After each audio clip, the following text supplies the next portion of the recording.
So we were talking about entrepreneurship, man, and it amazes me, people. So it's two groups of people who really trip me out and get on my nerves. It's the first people who say they want to be an entrepreneur, but who don't know a damn thing about entrepreneurship. Not one thing. They never started nothing. They never built nothing. But then the second thing are the people who work for you, who want to tell you how it's done, or why aren't we doing this, and they ain't having to pay no bills. Let's start there, Roland, because one of the things that I believe is, if you're that good and you know this that much better than I do, you know what you're right. You should leave. You should go and do your own thing, because everybody's not ready to be an entrepreneur. An entrepreneur means, in many ways, paying other people and not yourself.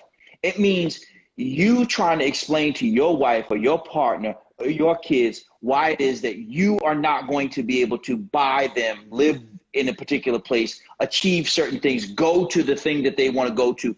Even if it's something as simple as a birthday party. You can't go to the birthday party tonight because you got to sit and work on your work. An entrepreneur does not have hours. They work until it's done. They work 7 days a week. They don't sleep as much as everyone else. And so if you like what you see, you should ask how much it costs, because that's the real thing. It's well, a lot of people don't recognize when they watch you. I call it the Jeopardy experience. When they watch you, it's like watching Jeopardy on television. For them, they think that they have the answers. And when you're watching Jeopardy at home, you feel like, you know what, I got that answer. You didn't have to press a buzzer. You didn't have to ask it in a question. But if you're behind got on Jeopardy and you up against professionals, you would recognize how little you actually know. When they watch you, they don't recognize that you spend hour upon hour trying to master your craft. This is not something that you just happened upon, that you just went to Texas A&M, walked out of college, somebody gave you a job at CNN, paying you a grip of money, and then you became famous. They don't understand that you were grinding your knuckles on the cement, doing things that they wouldn't even consider doing. Right. If you said to them, all right, you want to do what I do? How many years in a row are you prepared to work for free? For free. Actually, that's not the question you've asked them. How much are you prepared to pay to do what you love? And they don't want to answer that question, because that's the real question. A real entrepreneur can tell you how much it costs. Now, how much they make, how much it costs. Man, when I launched this show, and I said this, and I ain't got a problem saying it, so it don't even matter to me. TV One said my contract with TV One was up August 31st, 2018. And I'd already decided, no, I'm doing this. I'm doing this thing. I know what I'm doing. And I can't stay. They said, well, you know what, we gonna keep the money. We're gonna keep the money the same as it is. So this is March 6th, 2018. So we're in a meeting.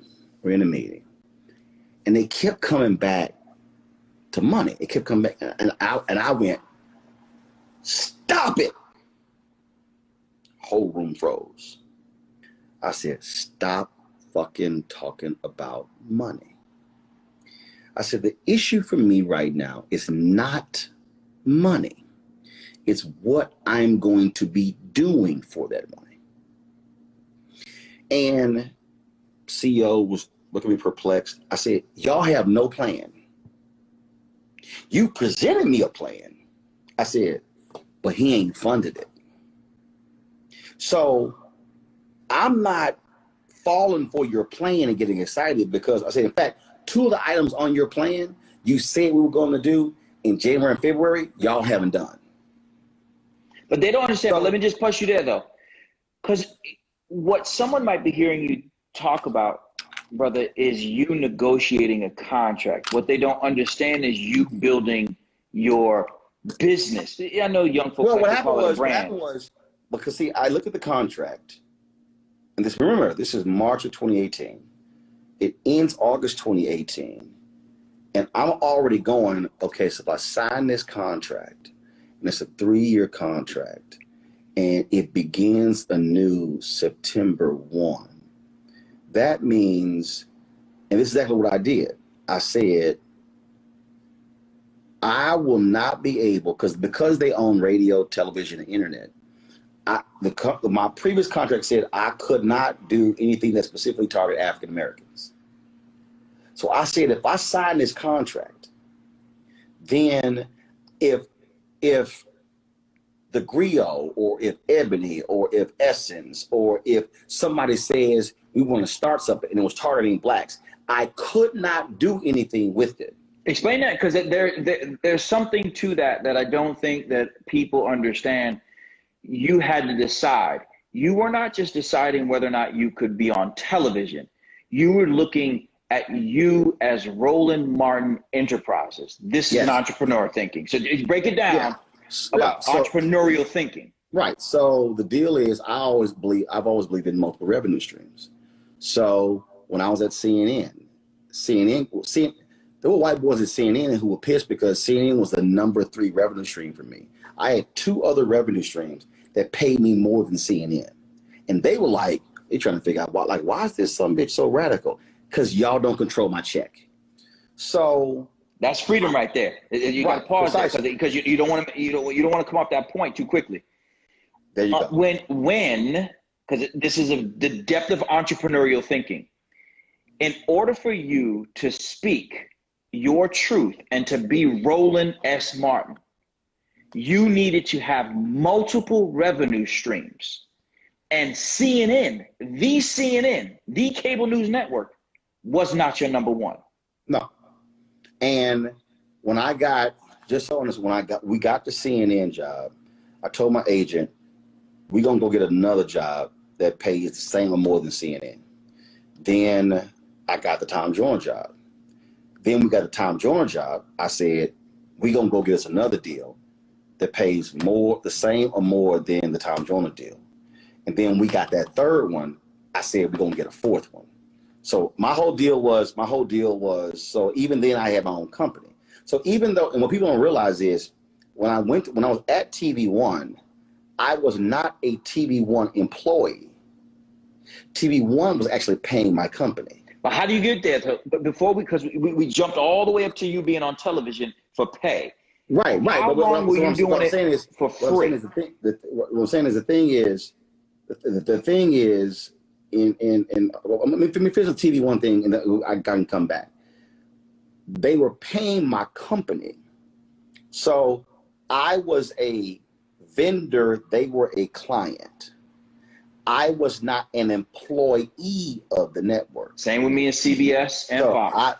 So they were paying my company. So the restrictions of the contract were that I could not do anything that specifically targeted African Americans, because that was the business Urban One was in. Okay, no problem. So I'm sitting there going, you've canceled News One now. You haven't really articulated to me that you're going to do something different. I'm not believing you that you're going to do a weekly show. So now I got a decision to make. Do I sign the contract and take that 300,000 or more? It's about 300,000. Or do I say, I'm good? So my agent's like, dude, it's free money. I said, no, it's not. He's like, why won't you take the deal? I said, because you got to remember, at that time, I was 49 years old. And I said, if I take this contract, Tom Joyner retires in December of 2019. If I take this contract and they say, look, we're not going to create anything. We're just going to keep paying you. Because remember, I already had that experience. Yeah. When I had my weekend show, in my contract, they paid me for 4 TV specials. Well, it was cheaper just to go give me my money than actually produce the special. So my whole deal was I didn't want to be in a contract where I couldn't do anything else targeting African Americans because I had this contract. So I said, you can negotiate whatever you want to, I'm not going to sign it. So when we, so mind Because you got to explain the rationale there. Because I think that when people would hear you, they like, why would you want to work for them? If I had signed the deal and then they did not create anything for me to do, or if they asked me to do just some silly shit that really didn't mean anything, I'm under contract. I'm obligated to do it. And can do nothing else at all in that Black people, Americans. Period. So I could do some general interest news, but I could not. So again, if Byron Allen, he bought the Griot. If Byron Allen came to me and said, I want you to run this whole company, I would have to break my contract or get their permission, and they probably would say no, because I'm already under contract. So I'm sitting here going, 2020 election is going to be huge. Tom Joyner, and I know people who are listening understand this literally was how my brain was working. I said, 2020 election is going to be huge. I look at the radio landscape and I said, and this is no shade on anybody, but I said, other than the Breakfast Club that was out there, there was nobody else who was really politically engaged with their content. So I said, this is the moment for me to create this thing that I want to create. And if I don't do it, I don't know of anybody else who is in Black media who can. So I said, I'm gonna walk away. Now, mind you, I was no longer with CNN. I left there 5 years previously. I'm walking away from $300,000. Tom Joyner, they've been making massive cuts. So the money that I signed for Tom Joyner in 2011, 2/3 of that money is gone by 2018. And they did more cuts. They cut about another third in 2019. So now I'm like, okay, what are we gonna do? In order for me to feed my family, I'm going to survive on my speeches. And whatever we generate from the show has to fund the show. And that's exactly what happened. And so to your point earlier, I'm now sitting here. So we have one sponsor, one main sponsor who gave us a check for the whole year. Without that, we couldn't launch. But Doc, we launch it and it's go time, and now we got to build. Now we working. Now we're building. Now we're trying to grow our YouTube channel. We're trying to grow our channels or whatever. And I would often tell my staff, because some folks were like, man, it'll be great if, I'm like, I said, we ain't having, it will be great conversations. Because if the money ain't there, that's a waste of conversation. But I want to go back. I want to go back, though. I want to go back. Yeah. Because there are parts of this that you are just talking through, but for people who truly want to be an entrepreneur, have to understand the calculus here. When you say $1,000 contract, you're not saying no because I have another $300,000. You're saying no because I don't want to be beholden to this and be limited by it. And if I say no to that, I could be saying no to paying my mortgage. I could be saying no to paying back my student loans. I could be saying no to healthcare. All the things that when someone sees you on television, they just presume that you already have. Like you just, because you're Roland Martin, you got to have healthcare. You're Roland Martin, you got to have regular revenue. You're famous. So since you're famous, you got to have these things. They don't recognize the calculus of a man who bets on himself and bets essentially against the house. When the house says, here's $300,000, and you say, no, actually, because that $300,000 could cost me my career. and I'm willing to bank on it. And actually, what the calculus was, I could take this 300,000, but I'm gonna be fucking frustrated. Explain that, because I don't think people understand what I'm that gonna means. be. I could take it, but if there was no News One now, so you've already canceled my daily show, okay? So if we're not going to create something else or another vehicle where my voice can be heard in this crucial moment in history, now I'm frustrated. Now, because I can't say anything. I can't do anything. I can't. So if I'm under contract with you, I'm obligated. So if I say I'm going to create this digital show targeting African Americans, contract says I can't. So let me tell you what happened. So I announced at that March 6th meeting,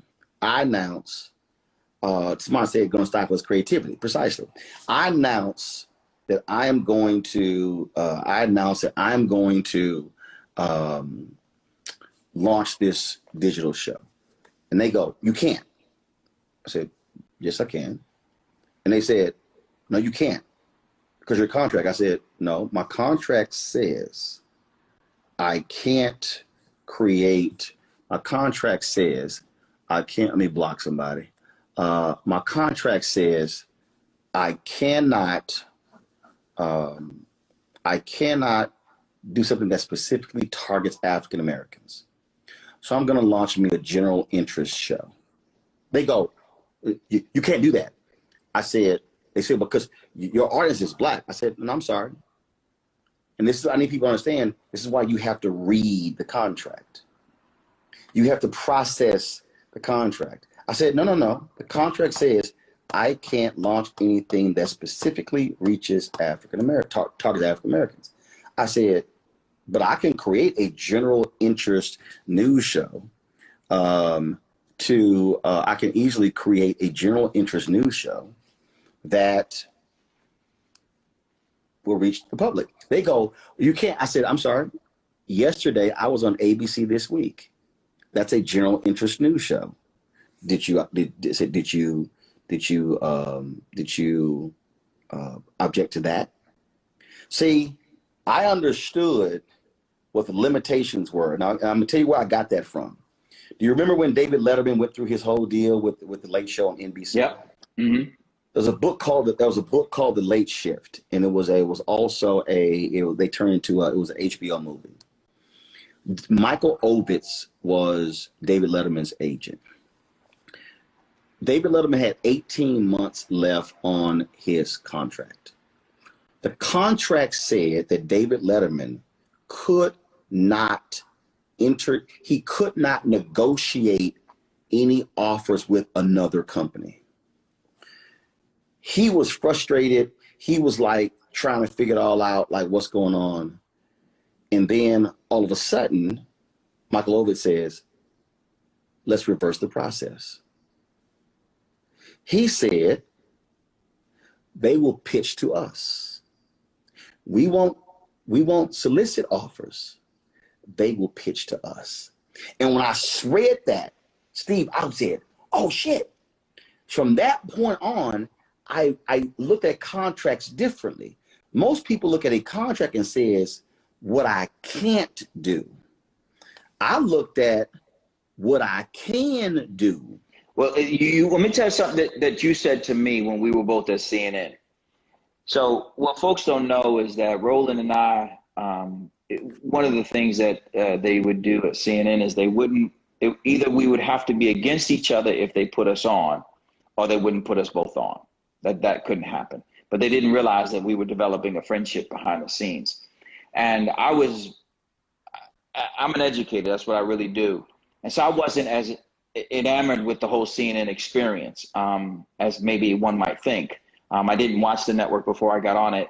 And so I didn't know what I was missing if I didn't get there. And so one day I said to Roland, man, I'm not having fun here at all. This is not for me.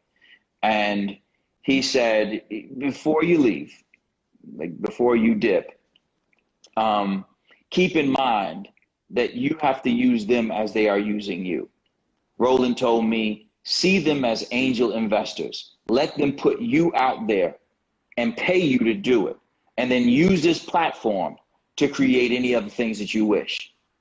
So sage advice and an important conversation, because what too often happens is when Black people get access to something, they tend to think that the only way they keep that access is to deny the access to people coming behind them. So it would have been the case where Roland's the Black guy who works at CNN. They hire the Black guy to come, the new Black guy to come. He thinks that he has to control his piece of the pie, and therefore should not tell me the ins and outs, should not pull me aside and say, hey, bro, you know, if you're going to be on screen, you're going to need a pocket square. You can't just come up here in a blazer with no pocket square. Come up to my office. I got a pocket square for you. These are the real conversations that Brother Roland and I had before. And so we developed this relationship such that when he sees that I'm about to dip and jam myself up before I fulfill my full contract at CNN, he says, no. Don't you dare. See them as angel investors. And in so doing, it was from there that TV One came on. It was from there that Fox came on. It was from there that it was from there that OWN came on. And he was dead right. But the most important thing for me was that I got to open more schools. See, because my end game was not to get more television. It was to gain more access to education, to get more access to schools. So what I think is an important part of this is when you do find yourself at an organization, whether it's a TV corporation or it's a business or it's a school, and somebody brings another brother or sister on, it's your Black obligation to pull them aside and say, hold on a second, partner, let me just talk to you. And if you're the person being pulled aside, shut your mouth and listen. I could have said to Roland, man, you've been here for a while. You just walk around bitter. You just mad because you, no. He pulled me aside. He said, look, see them as an angel investor and use them because they damn sure are going to use you.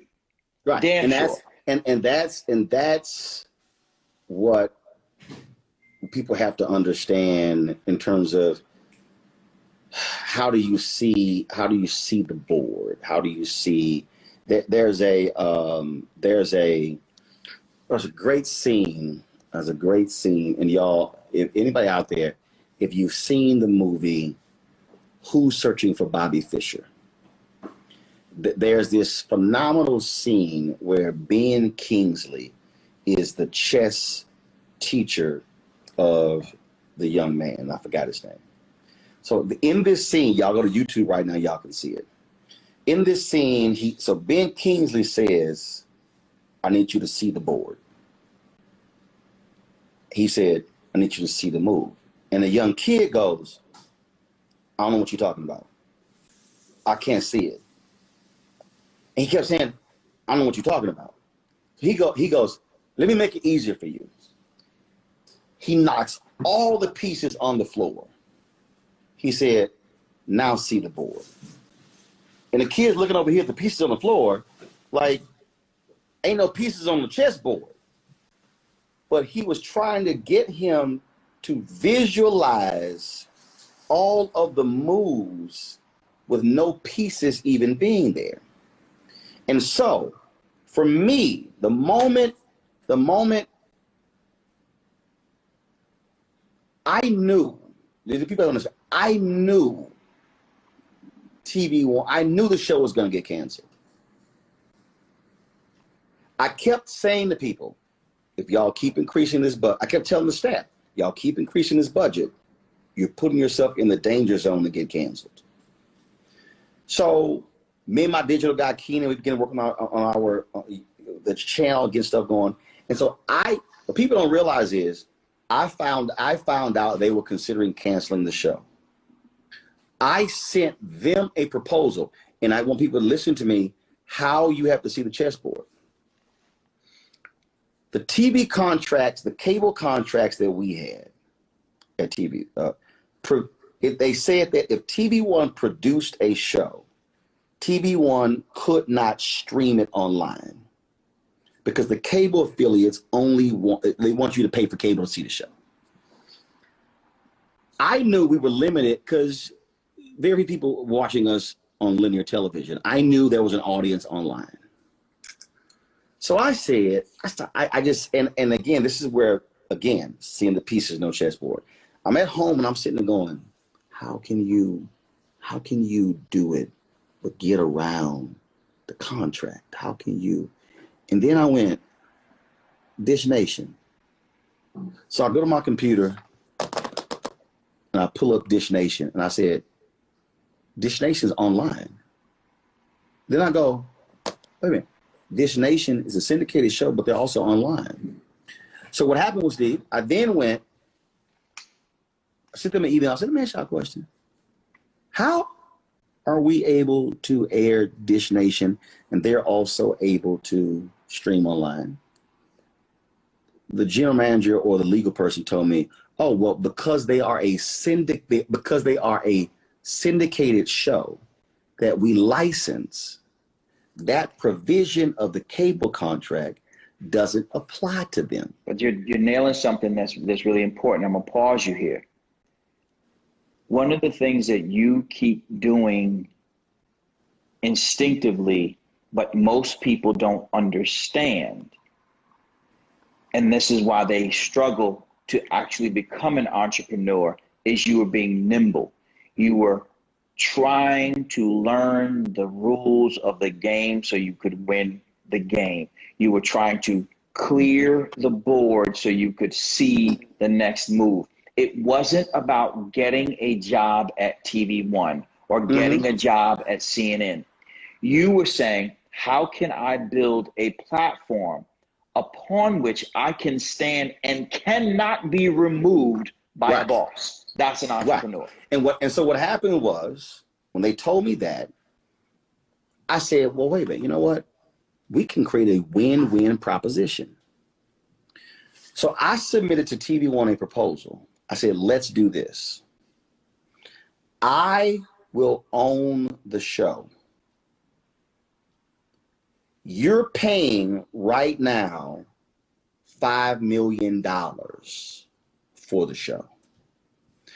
I will own the show and I will license the show to you for $3 million.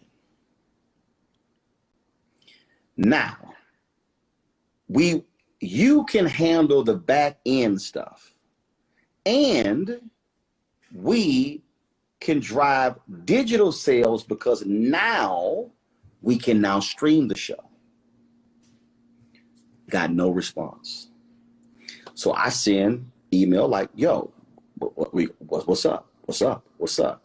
So when Alfred Liggins called me to do this meeting, I'm thinking. Who's Alfred Liggins? I don't know that everybody knows. The CEO of Urban One, which owns TV One. I'm thinking, because the email was, let's discuss my proposal. We have the meeting. I got word the day before that he was going to cut the show from a 5-day-a-week show to a weekly show. I go into the meeting. He tells me show's getting canceled outright. No daily, no weekly. Never addressed my proposal. He explains to me why. They're looking to, pay down some debt. They got to make cuts. They're cutting all over the place. Now, Steve, here's the thing. While he is talking, like I'm looking at you, I'm listening to him talk, and I go, and walk out of him and call this person, this person, this person. We're going to launch this digital show. We're going to still do the thing I'm talking about. While he's talking. Now, an executive who was with me, when it's over, we go to her office, she's shell-shocked. And she's like, oh my God, are you not shocked? Dude, she's talking, and I'm sitting here. My mind is already moving. I'm going to call this person. I'm going to do this. I'm going to do this. I'm going to do this. I'm going to do this. I was already there. When we had a meeting with the staff to inform them the show was being canceled, I was not one day have I gotten angry. A lot of people think that though, Roland. A lot of people think that when you're not on TV or I'm not on TV anymore, we got quote unquote fired and we're mad about that. How many viewers do you gain access to in your current format? Well, there are no limits, because the reality is TV One was only available in 56, 57 million homes. Now that's available. It doesn't mean that we were on, all of those people actually had TV One on their cable system. We averaged, man, 80, 90,000 viewers on an absolutely phenomenal, fantastic, great day. We have 120, 125,000. But I'm going to pause you there, because a lot of people, by comparison, don't know that a show like AC360 or Don Lemon get about 85, 90,000 viewers. Well, no, they'll get, I mean, their shows get more than that. But let me show you a comparison, because I did it. I regularly beat the shows that were on HLN and CNBC. Head to head. My numbers. That you owned, because this is an important part. It's not just that you beat them as if you worked for someone, meaning your current Roland No, on TV One. Okay. On TV One. So that's why when TV One put out that bullshit press release saying, oh, well, the ratings were high, I was like, that's a lie, because I also had the research. I had the numbers. News One Now was the highest rated show on TV One between 6 a.m. and 6 p.m. We beat all of those sitcoms. We beat all those shows. We beat them consistently. Some days, some shows would be hiring us. Consistently, we were the highest rated show. So I made it clear, no, I reject that bullshit. Now, again, I want people to understand how entrepreneurship works. They told me at best they only sold $1 million in advertising on News One Now. I knew they were selling it wrong. I knew that. But that was their deal. So let me I'll give you understand. So they never responded. They never responded to my offer. So then when I announced that I was going to do this digital show, I went to them and offered them first dibs to be a partner. No response. What even no? Just didn't even respond. I went, cool, no problem. I was going to launch the show in 2018. Trump gave a State of the Union address. I was at NAACP, and I heard that, I knew Maxine Waters was not going to attend. She announced it. But then Frederica Wilson wasn't going to attend. I said, got an idea. We're going to do an event called the State of Our Union. I was talking to Congressman Benny Thompson. He said, love it, I'm in.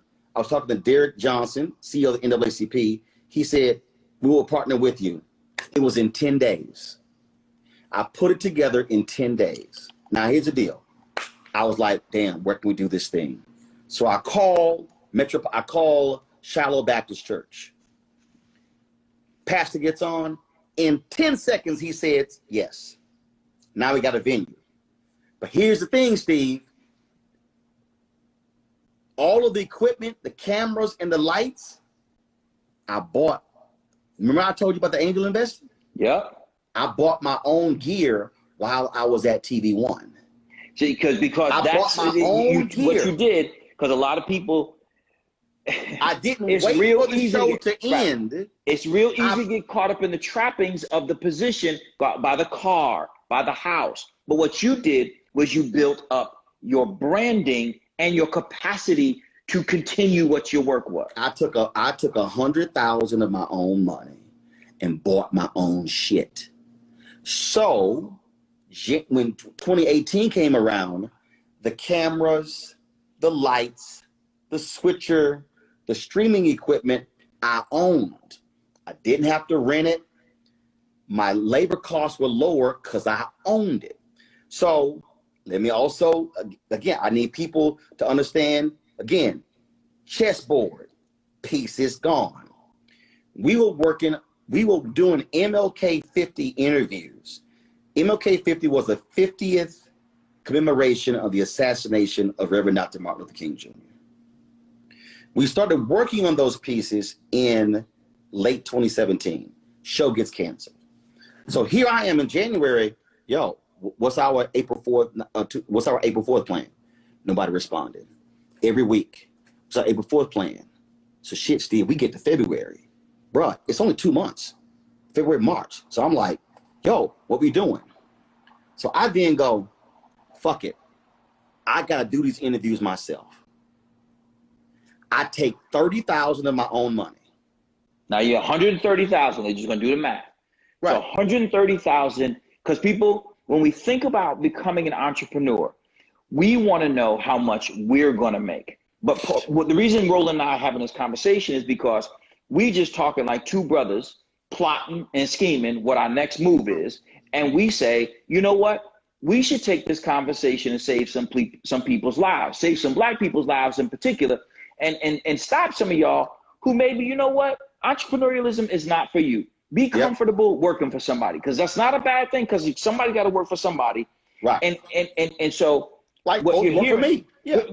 And so you hear Roland say, in a very short amount of time, he took $130,000 cash that he didn't use to go buy a fat car, that he didn't go buy a fat crib and go on 6 vacations. He pushed the money right back into himself. And then you end up where? So I go, yo, we got to do this thing. We got to do this thing. So I go to Memphis. We interview Bill Lucy. We go to Atlanta. We interview the both King children. I fly out to Stanford. I interview Claiborne Carson. And who paid to fly you out there? No, I did. I'm paying for all this. So that $30,000, I'm paying for all this. I'm paying for the photographer to come out. I fly to San Francisco. I fly Dorothy Cotton. I fly to Ithaca, New. I had a speech in Buffalo. Ithaca, New York was like an hour drive away. So I'm like, perfect. Track her down. She says yes. I fly the photographer, the videographer in, but I'm paying for his travel, his per diem, all this sort of stuff. So we get to this March 6th meeting. So it's a month out. And I'm like, yo, what we going to do about MLK 50? TV1, they ain't put nothing on the air. I'm like, y'all going to look foolish. The 50th anniversary of King's assassination, you ain't got nothing. And so then they come back, was like, okay, fine. You know, Alfred's agreed to spend $25,000 on the live stream. Now, mind you, I'm still under contract. My contract runs out in August. This is March.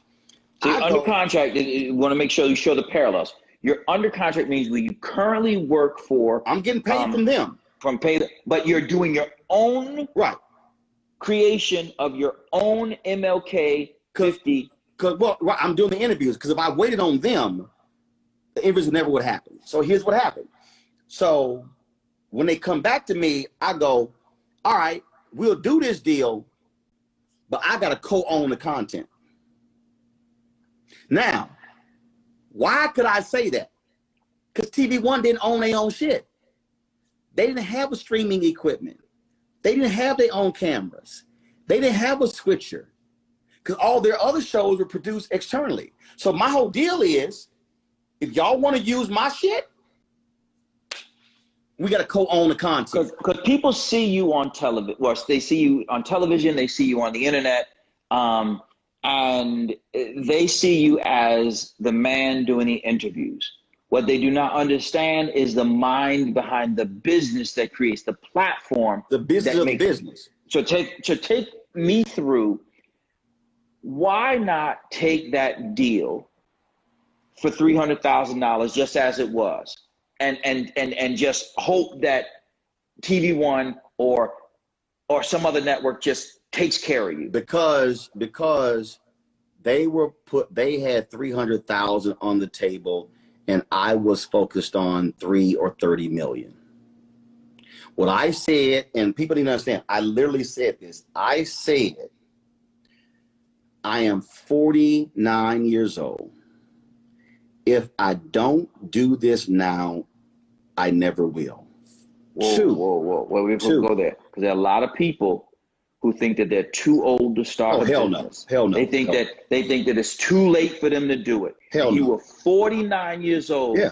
And I literally and you walked away from almost $500,000 in guaranteed money. Oh, and mind you, they had no plan. That was easy money. Like the last 8 months of my TV1 contract, that was easy money. I got that check direct deposit every month and basically did nothing. So same with me for CNN. Same with me. When they got tired of me putting my black ass on TV, they were like, we just keep cutting a check for them. There you go. So I said,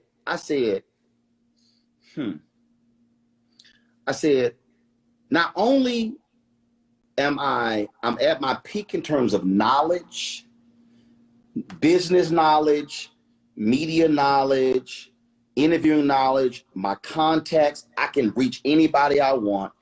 But I also said this to Steve, there's no, and people can call me arrogant if they want to. I said, there's nobody else with my stature in black media who can pull this off. And I said, this is bigger than this. So just own it. It's bigger than what it's bigger than just starting a TV show. Right. So it wasn't. So I said, I have to create this entity that is going to speak to the interest of black people, that is going to be a vehicle and a voice. And I don't know anybody else who has the guts, the relationships, the knowledge, and the expertise to pull it off. And the drive. Right. Because it's not just because you could know all those people. And a lot of people, look, the reason why people are famous is because a lot of people know them. So a lot of people a lot of people know them. That makes them famous. But what separates you is that your black ass will get in a car, a train, a boat, of whatever it is to do what you have to do to be in places that other people would not even consider. And let's be clear, you're not some entertainment reporter. You're talking about hard news for the black community, a content area. And something that people said won't work. That's what I'm saying. Let me go back. That's what I was going to say. Go back. TV One basically said, this didn't work, black folks don't. And I said, you're wrong. TV One, black-owned network, said that black people don't want to watch news every day. And the place where, and Kathy Hughes created the slogan where information is power. So I said, you're wrong, you're wrong, you're wrong, you're wrong, you're wrong, advertisers, you're wrong, and I'm about to prove it. Stay there, because there are so many people watching right now who are thinking that their boss is wrong. They're thinking that the person who they tried to start a business with is wrong, to start a school with is wrong. If they think that person is wrong, what should they do? Do you shit yourself? Because if you think it can be done, they say it can't work, you got to make a decision. I'm gonna do it myself. And here's what happened here. We launched this show. Now, let me. Remember, I told you. They told me we only could sell $1 million in advertising. My last day was December 21st of News One Now. That morning, I had a pitch meeting for an advertiser. I went in, pitched the digital show, no tape, just Roland and my proposal. 24 hours later, they called back and said, we're in. One meeting, I earned 25% of what their entire sales team sold. Now let me fast forward it.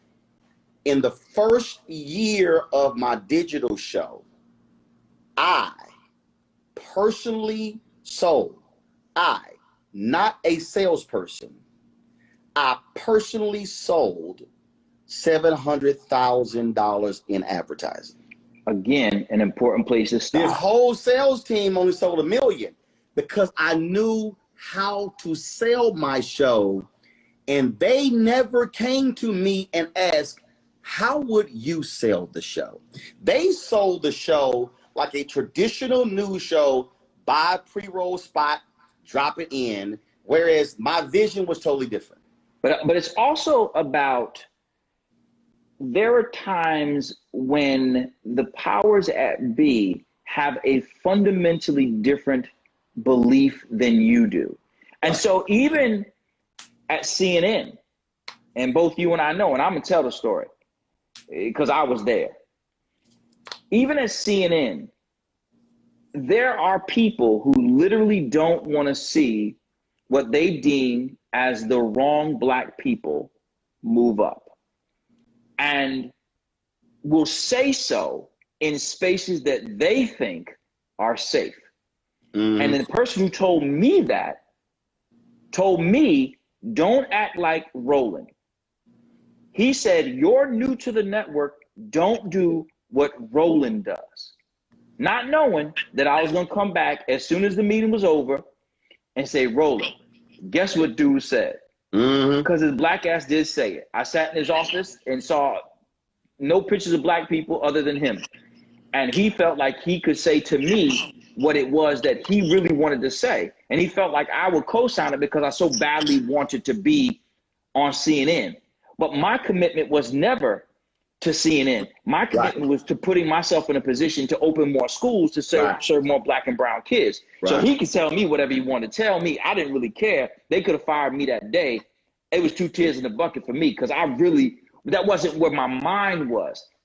You also have experience in multiple situations where it's not just whether or not the show sells, it's whether or not the person in charge wants that show to be successful. Because when they want it to be successful, and it's the same thing no matter what your job. You might be somebody who's doing really well on your job, but somebody doesn't want you for whatever reason.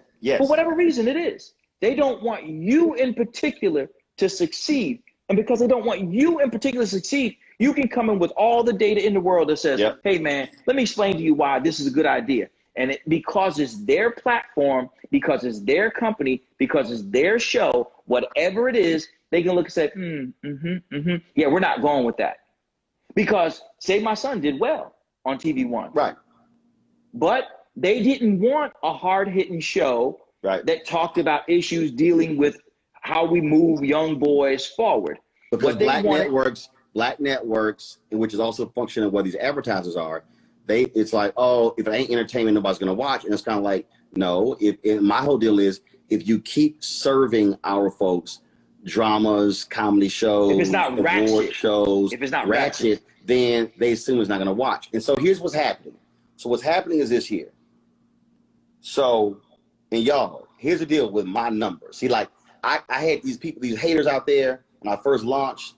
Oh man, you only got 25 people watching on your YouTube channel. And actually, that was a lie. But they didn't realize that we stream our show on Facebook, YouTube, Periscope. We triangulate.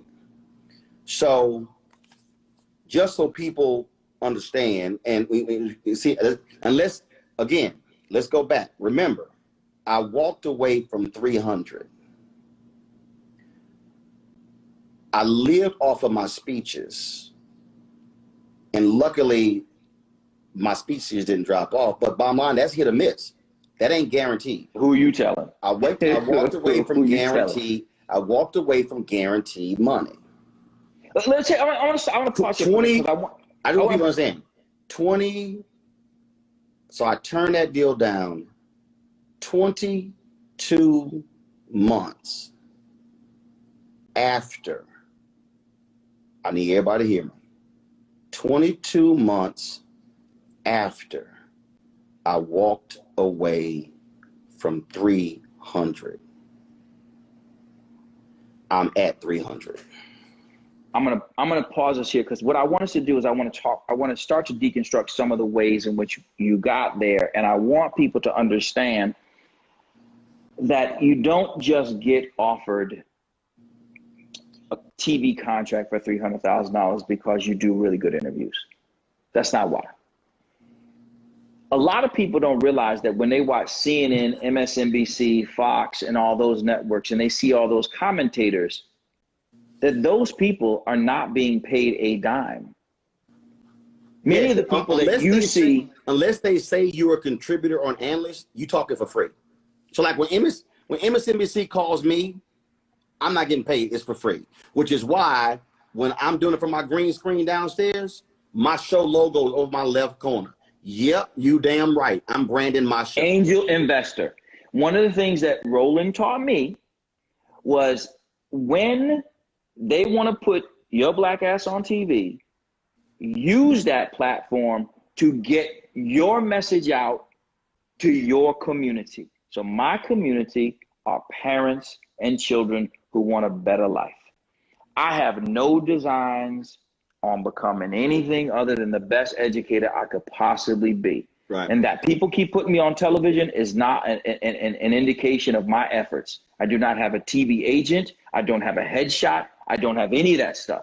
That they call me is because they see me doing my real job. But the point is, whatever, that's TV. There are other people who have angel investors. There's somebody who at your job puts you in a position where you can be seen doing what it is that you love to do. But you're going to have to likely pay to do it.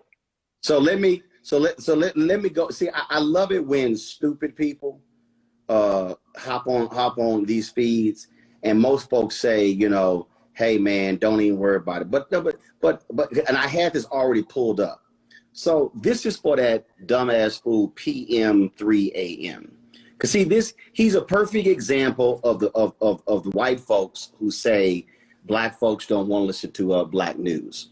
So let me just go ahead right now and just embarrass the hell out of PM 3 AM because I was going to explain this anyway.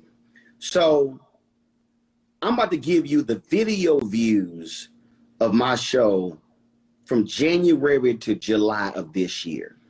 This was your dumbass PM 3 AM.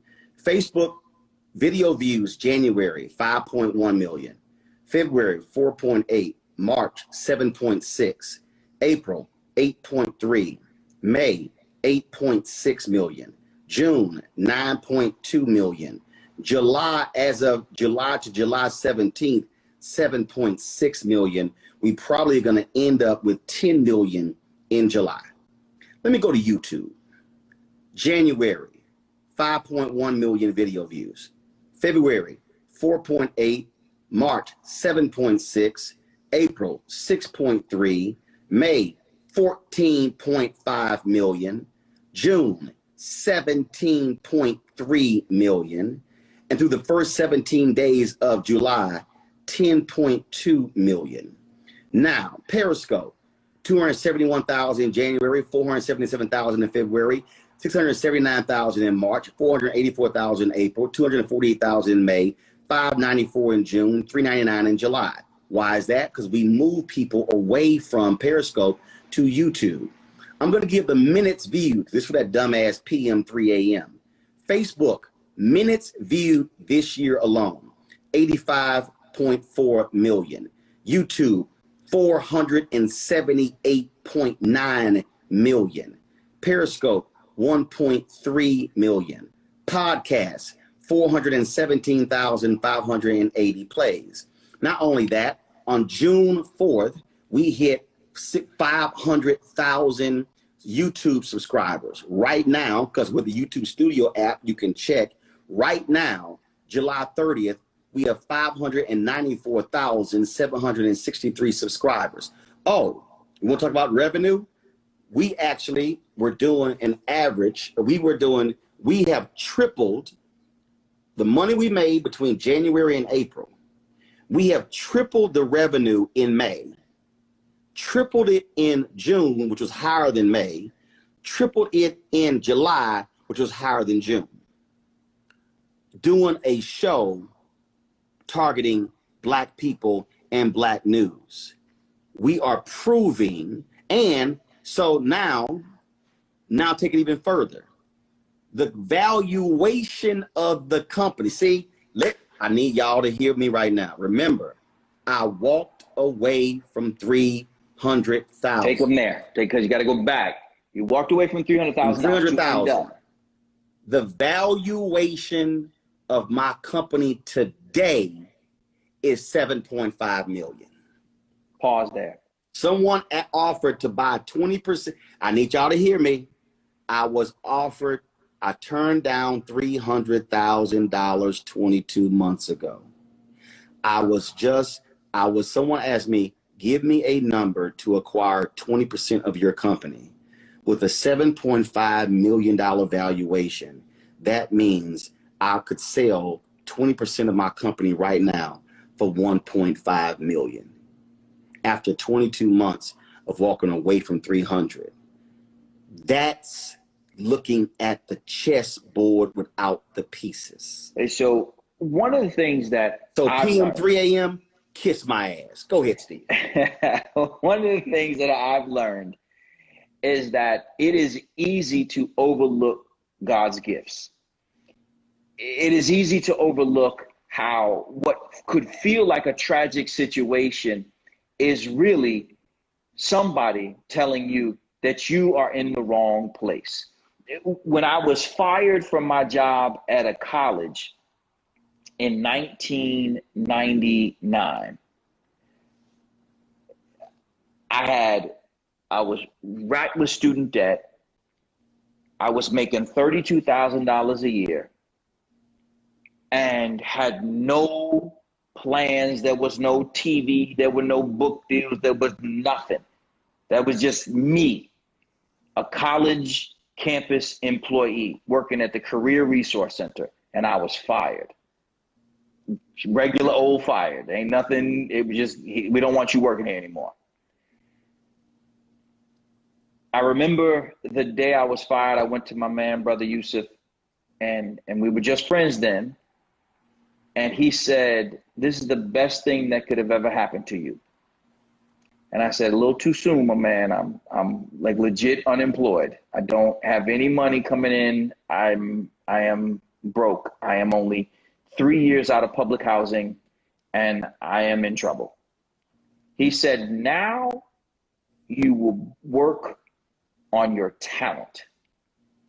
I have not worked for any organization that I did not start since December of 1999. Some of us are fighting to get back into relationships that we don't have any business in. That company, that career, there's no room for you in it. It doesn't want you.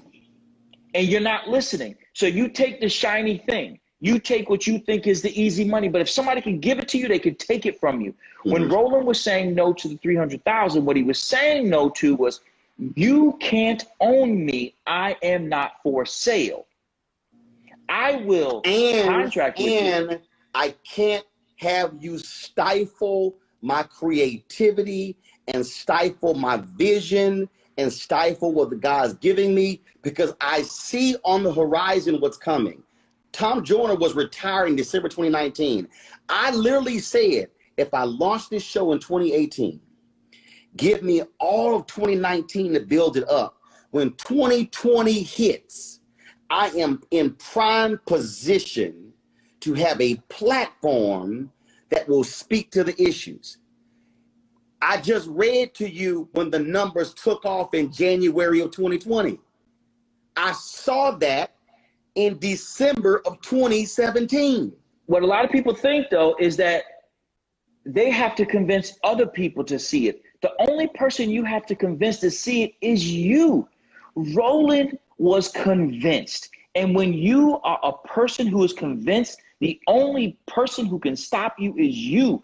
You have to believe in you more than any living being. But here's the other piece. Here's the other piece, though. Here's the other piece. You said it. You were the principal at this magnet school. You could have gotten caught up in the hype of this. I look at this magnificent campus in this school, and I'm the big man. So then all of a sudden you go create a school, and you said that y'all had a long waiting list, and y'all don't even have a building. Walked away from everything. We built the school. The first school that we started is the Capital Prep Magnet School in Hartford. We had visitors from all over the world. We built a $42.5 million building.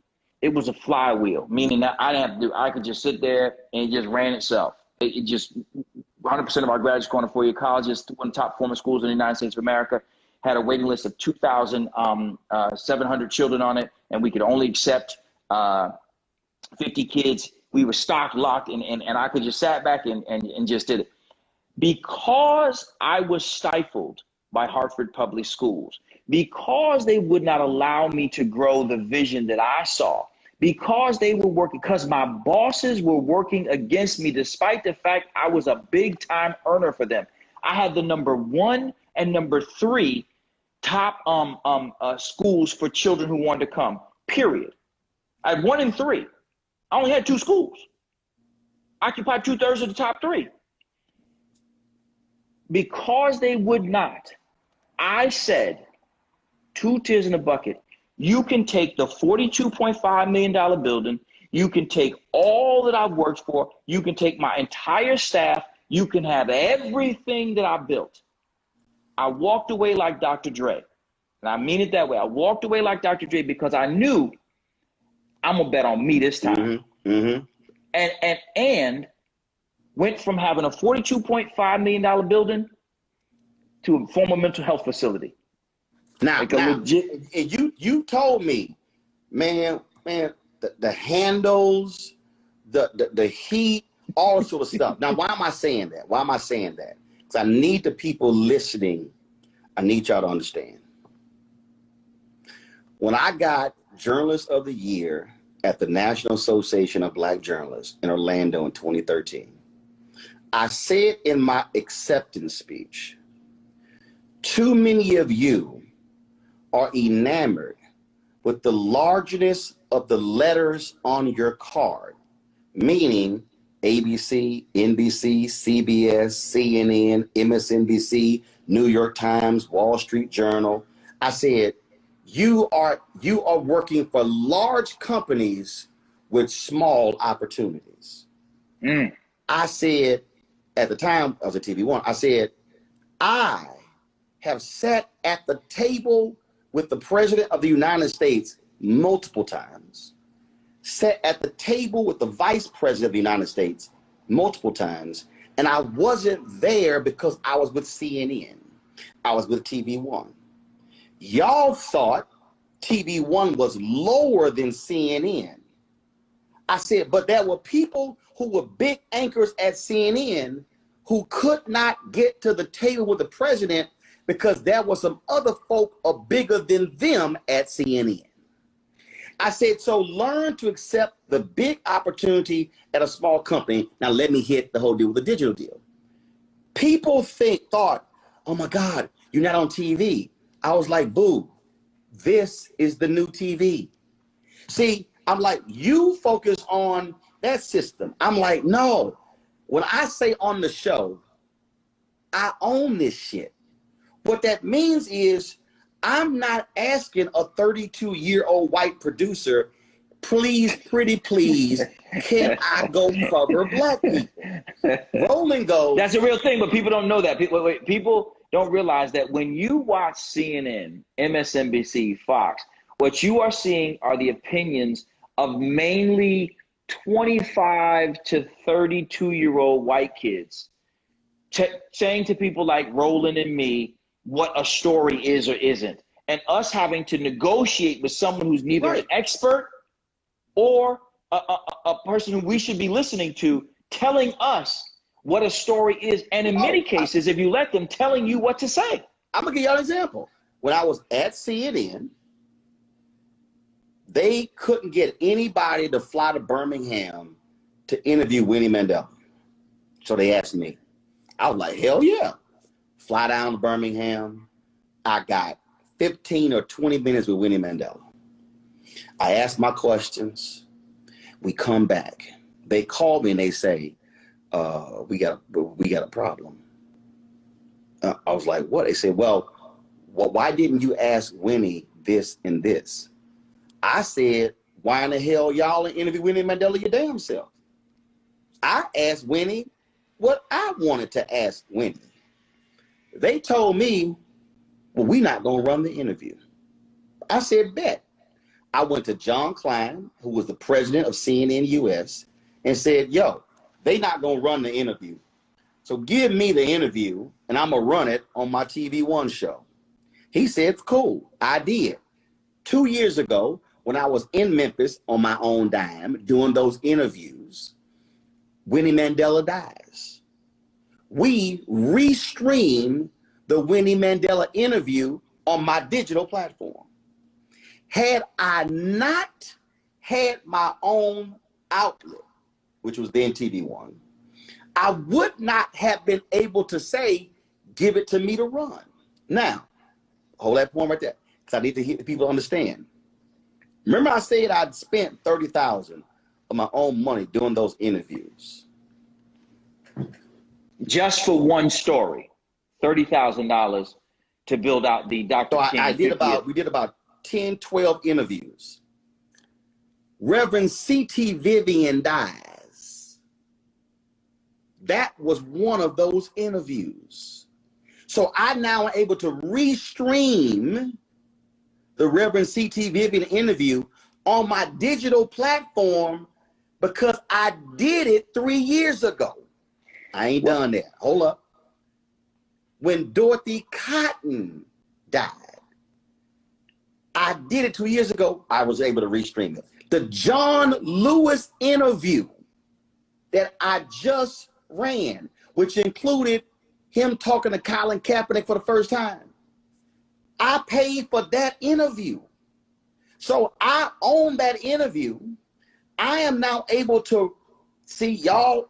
I'm now able to stream that interview on my platform that I paid for then, that's generating money for me now on my digital platform. Because so often what we see people. So the 30,000 was an investment. It wasn't wasted money. People often want to be able to go to NABJ or Essence, and they want to have that lanyard that says CBS, NBC, because we think the white man's ice is colder. We don't own a goddamn piece of NBC, CBS, any of those networks. But we want to be able to rock that brand because for us, that's a sense of validation to say that we work for them. Strange as it is that we work for them. I remember the first conversation I had with the then CEO of CNN. He brought me into this big corner office overlooking, Central Park. And it brought me in, and it was the first time I'd ever ridden in a limo, or really it was just a town car, but for me it was a limo because I had never been in anything bigger than the car that I was driving. Yeah. And so, yeah. Here's my water on the table. And my silver canister. And so when they brought me there, John Klein sat me down, and he had the other people in the room. There were two other people in the room, three white guys and me. And I don't have an agent. I didn't have any idea of what it was that was going on. And, I had done this little thing called Black in America 2, and it was selling out, and the advertisers were all over it. And they saw that they could potentially bring me in, and I was, a principal in Connecticut. So Klein says to me, everybody was really nice, and he says, we'd like to make you our education contributor. I said, that's pretty cool, thanks. Like, I don't know what that means. And he says, well, you would be on our air at least twice a week, and you would cover education stories. And the last person who did that was William Bennett, who was the Secretary of Education for the United States of America. And so you would take his job. Okay, it seems pretty cool too. Thanks so much. And he told me how much I would make, which was like, at the time, it was probably like $500 a hit, something like that, whatever it was. A hit is every time you go on. And so I said, okay. He said, so it's a deal? I said, no. No. And he laughed. I said, that's substitute teacher money, homie. And he laughed. And he said, he laughed, and they all laughed. All three of the guys laughed. And I said, and I didn't. And I said, but thank you. Like, do I get, like, is the car going to take me home too? because I didn't know how I was going to get home. Right. Because my country ass didn't know. Like, I didn't know. Like, I felt like if I disagreed with them, they wouldn't give me a ride home. Then, no, it'll take you home. And to his credit, John Klein, who was the CEO, said, it's a good thing that you don't know who you are. I mean, that you know who you are. Because if you didn't, there would be somebody to tell you. The next time I talked to them, they gave me $100,000. Right. And let me tell you what I did. And this is where I want us to understand. I know the ebb and flow of the work that I do in terms of speaking and things like that. So what I did was, when I got a book deal, when I got a TV deal, anytime I got money that was above and beyond my job, I saved it and I paid off my home. Right. Now see what you just said right there. Well, folk don't understand. And I said it on the air, so I ain't had a problem with it. When my appendix ruptured in 2000, covering the Democratic National Convention, I was a freelancer, didn't have health insurance, almost had $100,000 in expenses. 2004, they tried to foreclose on my home. I filed for bankruptcy to stop that. Filed for bankruptcy, got the Chicago Defender job. So I was not going to pay anything back. Okay, not going to pay anything back. Then I got the Chicago Defender job, paying me $110,000. They said, well, you got to pay everything back. I was like, okay, fine. I'm happy to have a job paying. That's the most money I had made on the job at that point in my career. Well, no, I had two jobs that were paying me more than that, but one single job. So then, because I had a radio job and a newspaper job. So then I pay all this sort of stuff off. And so now I'm at CNN. I'm there. I got CNN money. I got Tom Joyner money. I got speech money. I got my own book money. And so I'm like, yo, I'm paying the house off. And my financial advisor was like, why aren't you going to sell the house and live in Chicago? I said, I talk too much shit on TV to ever be homeless. So I ain't never selling my house. I said, I ain't never selling my house. So I paid it off. I said, yo, we ain't gonna have no credit card debt. When I bought my Navigator, my parents had a car. It was too much. I said, I'm gonna give y'all my car, which was paid off. Went down to Dallas for Thanksgiving, got me a Navigator, walked in. My man said, are we financing? Nope. He said, we leasing? Nope. He said, well, what are we doing? I said, we're gonna negotiate. I'll be back in 15 minutes with a cashier's check. I went to the bank, said, I need a $49,000 cashier's check, came back, here it is, drove off the lot, paid for it. Folks were like, dude, why in the hell would you sit here and give 49 grand for a car? I said, why in the hell am I going to pay the interest on a vehicle for 4 or 5 years? I said, add up how much the interest is. I might as well pay the damn thing off. That was 2008. That Navigator is still sitting in my driveway, 154,000 miles. Praise the Lord, have not had any significant mechanical issues whatsoever. And I've been driving a paid off car for 12 years. But and people, this happens so often. Paid the house off. So paid the house off. I got no debt. Guess what?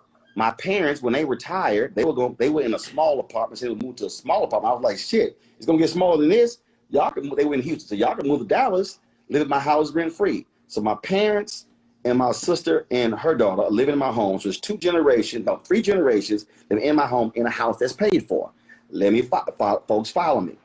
The reason I have been able to make these decisions is because I have not been shackled by debt. Debt prevents you from making free decisions. So now my mind is free because I could turn the 300 down because I was debt free. Now I knew by turning the 300 down, it was going to create other economic problems because now I got to completely make it. I got to get out there and hustle. I got to make it. I got to sit here and build it. But the thing that people not understanding is that, again, what I saw was I can build this show, how we can ramp it up. YouTube's model is if you hit X number of views, then the CPM is this. And so versus me having to go out trying to chase advertising, I can try to hit that number. But let me go back to that 30,000. See, I need people to understand. by me interviewing all of these lieutenants of Dr. King, I now have content that I can run on MLK Day, Black History Month. Let me tell you what happened this year. Or make into a movie. Precisely, or documentary, whatever. Let me tell you what happened this year. Because here's the deal. I own the content. April 3rd this year, April 3rd, I was like, damn, tomorrow is the anniversary of Dr. King's assassination. I said, we gonna do a show called April 4th, 1968. For 12 hours, this would have worked. For 12 hours on April 4th, I sat at my computer and I pulled all of these, I edited all these clips of all of these people saying or describing where they were and what happened on April 4th, 1968. We put that thing together for a special that we streamed on my platform. So I have taken all of that content. Now remember, I told you, I did a co-ownership deal of content with TV1 for MLK 50. So when John Lewis died, that was called a thing called an evening of storytelling that featured John Lewis and James Lawson. So not only did I stream my Lewis interview, we also streamed that conversation and other conversations. Those streams generate views, which generate revenue for the digital platform. So that $30,000 investment that I made in 2018, while still an employee while still working for TV1, right? That $30,000, I've already made that money back with the streams that we've run, and now I can run that stuff in the future. In fact, I got a phone call from somebody. Some company is doing a documentary on Botham Jean.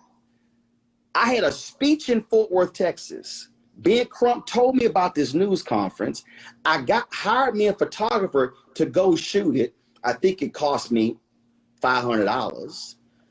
I got a phone call from a company in England who's doing a documentary on Botham Jean, and I'm going to license them the video from the church rally, because the only other folk who were there shooting were local TV stations. We're gonna take it. What we're gonna do? We're gonna go because I don't want people to miss how you end up here, because it's so important that people understand that there are power moves that were made to make this all possible. And what I mean by that is we began to talk about this. So many Black people make their way into the middle class, they're newly minted Black middle class, and they feel like they have to look like they've been there forever. And for so many, it's got to be the biggest house, the biggest car, the nicest gear, the best purses, going out to the casino or the whatever the thing is. And that means nothing to me. Right, precisely. But what a lot of people do not understand is that when they're making those decisions, they are in fact jeopardizing their freedom.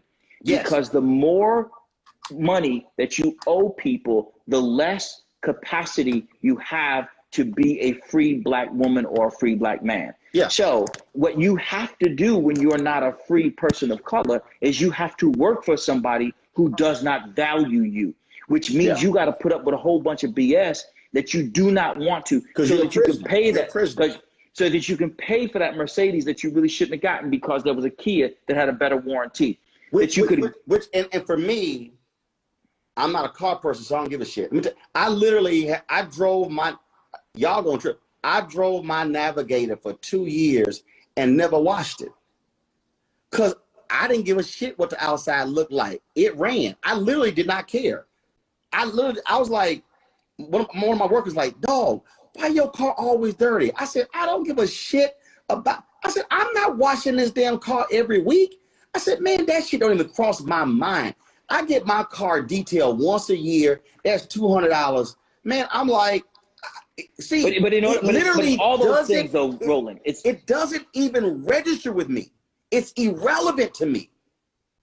but a lot of people don't realize, and this is so important, how they are undercutting their own entrepreneurial dreams. Yes. Because of the way in which they're pissing away money on silly shit, silly things that you just, at the end of the day, I'll give you a really quick, for instance, somebody says that they want to go out with their cousins, friends, or whatever on a weekend that they had not anticipated. So they want to stay overnight. So it's $200 and something for a hotel room. They spend, on food and drinks, another $200-300. And then they do 2 nights of that. By the end of that weekend, they're $1,000 in the hole, and you didn't plan to spend $1,000, you big dummy. Do you realize that the first vacation, and I want to make sure I make this point, the first vacation that I took in my life that was not work related was 2 years ago when I went with my family to Europe. This is the first time that there was not work included. So if you've seen me somewhere that was warm, I was working. Mm-hmm. If you saw me somewhere like Disney, or if you saw me somewhere, I was working. Somebody paid for me to be there. Yeah. And I brought my family, but I was working. So in most cases, what people do not understand is that one of the reasons why I can say whatever the hell I want is because this whole entire house is mine. Yeah. And let me give you a little something. And I got a house behind it that I bought for my mother. Well, I bought it for her, but eventually I don't think it's good for her and I live together again. So it was one of those hood dreams, but now it's just a house behind us. But it's still there if she wanted to come. Right. The point is that these 2 houses, the right here, this is me. Yep. That ocean that I get to look at. In fact, let me tell you a really quick story. When we moved in, we're the only Black people in our neighborhood, and not intended to be that way, but we bought a house we wanted to buy. When we were moving in, there were people watching us move in, and I didn't realize in white neighborhoods it was such an interesting thing to see somebody move in. And since we had Black movers moving us in, they didn't know who was moving in. You know what I mean? So at the first day I was out there on the beach, this guy comes up to me and he says, "Is that your house?" I said, "Yeah, it is." And he says, "He don't know me from a can of paint." And I'm out there, I'm like this, I got my school gear on or something. I got a hat turned backwards, and it's a Saturday. And he says, "Well, do you own it or do you rent it?" No, he said, "Do you lease it or do you rent it?" I said, "I own it." And leasing and renting, that's the same thing. Like, what are you talking about? He said, "No, but do you like, you don't know me," because it's a white privilege. He's like asking me questions that no reasonable person should be asking a person that they don't even know. I said, "No, partner. I have never paid a mortgage on that house. I paid it all the way off when I got it. But let me explain to people how that happened. When we were in our early 20s and our friends were going out to the clubs and going out to parties, when our friends were going, on the weekend jaunts to the casino in the state and, spend $100, my wife and I will fight. And they, we argue, not fight, but, argue over shit. Everybody's going to the such and such. Why can't we go? Because we don't have money. When we started our first school, when I started my first school in Hartford in 2005, that's what I want people to understand. I was born my family's 3rd generation in poverty. I lived in public housing until I was 20 years old, almost a junior in college. When we started our first school, I did not have $100 to my name, period. Mm-hmm. I did not have, between my wife and me, we did not have $100 in the bank. Mm-hmm. How do I know that? Because I needed to take a test in order to be certified to become a principal. And my wife said, "Well, can you hold off on writing a check? Because I don't know if we have it in there." Mm-hmm. Because we did not manage our money, which made us slaves to our job. That was the last time I've ever been in that situation. And God willing, that'll be the last time I'm ever in that situation again. I want people to understand that in order for you to be able to live your dreams, you cannot set yourself up for the nightmare that is being in unreasonable debt. Once things started to go a little bit better, we paid a little bit more towards the principal so that we would pay 2 payments instead of doing other things that other people would do. Instead of going out to dinner, I learned to cook. I can cook pretty damn well. Matter of fact, I like my food now better than anybody's food I eat. So it saves me money, right? And in so many other ways, saves our family the time that we get to spend together. I want people to understand. I said that I met a brother who's a state legislator, and I said to him, on the day that you start spending that state legislative check to manage your income, you become a slave to the system and you can never become a leader. Mm-hmm. Because you need that. Right. Because we think we got to go back to the hood and show the hood that we came up. We got to show that we don't live like that. But when you go to visit, I have had the opportunity to meet some of the wealthiest people alive. Mm-hmm. Alive. And the true wealthy ones, I mean, they got fat houses, don't get me wrong. Islands in some cases. But when you look at their person, they ain't flossing. No. See, the thing is,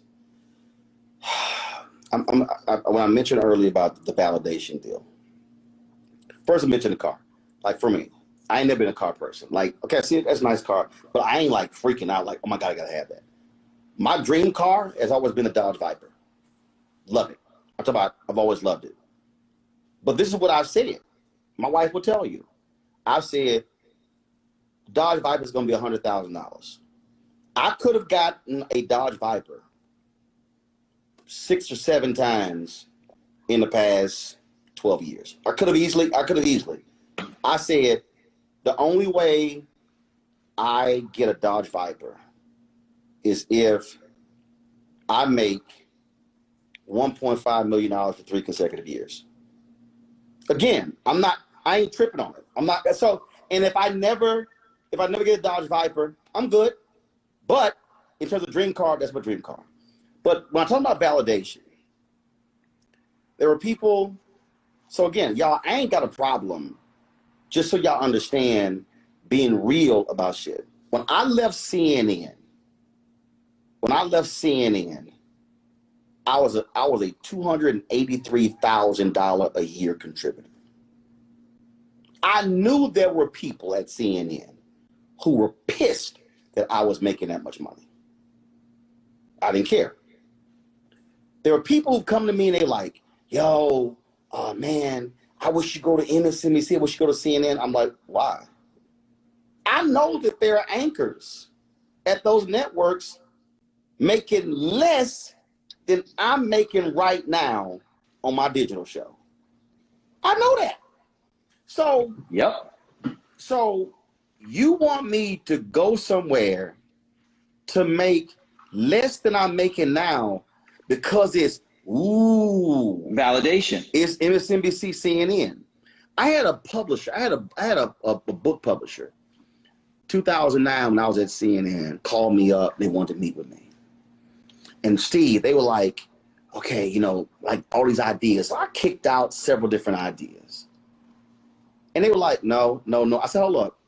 Let me help y'all out. I've already published 2 books. I don't need y'all's approval. Same thing with my deal. Y'all call me. Same thing with my deal. I said, I will publish any one of these books myself. I'm good. I just want y'all to know. And then I said, then what really messed them up, Steve, in the meeting, bro, I said, allow me to take my talent hat off. And I literally said, let me take my talent hat off. And let me put on my business hat. I said, I printed 5,000 copies of a book. I said, the per unit cost of that book was $1.90. I sold my book for $12.99. I said, if I factored in the marketing cost and the PR cost, which actually is zero because I control all of that, I said, that means that I was making a $9 profit off every single book I sold. Let me ask you, would I get that much from you? Same thing with me. Bro, I sat down. I hit them with the paperweight of the book. I hit them with the design. I said, y'all don't understand. I own my own ISBN numbers. I don't need nothing. I don't even need your editors. I said, I got my own designer. Dude, people don't understand that. They don't. But here's what happens, Roland. You and I understand this because when you have to build your own, you learn how it's built. So when you publish your own book, you understand how much it costs to print it. You understand how much it costs to deliver it, just distribute it, and retail. And you know where the cuts are, so you know who makes money where. So then when someone sits down and waves a couple of dollars in front of you, in many cases, those people who work for the major publishers, those people who work for the whoever it is, the major publishers, those people who work for the major TV networks, they don't even understand it. They just work for a big company. But when you and I, who've had to grind our way up from nothing, understand, when they get that down, when they've stood in Cheltenham Mall in Philadelphia while people out there gunfighting and you sitting there trying to sell a book, when you understand what it takes to do that, when you truly understand what it takes to do that, then you're sitting down and you're not even really a peer with them.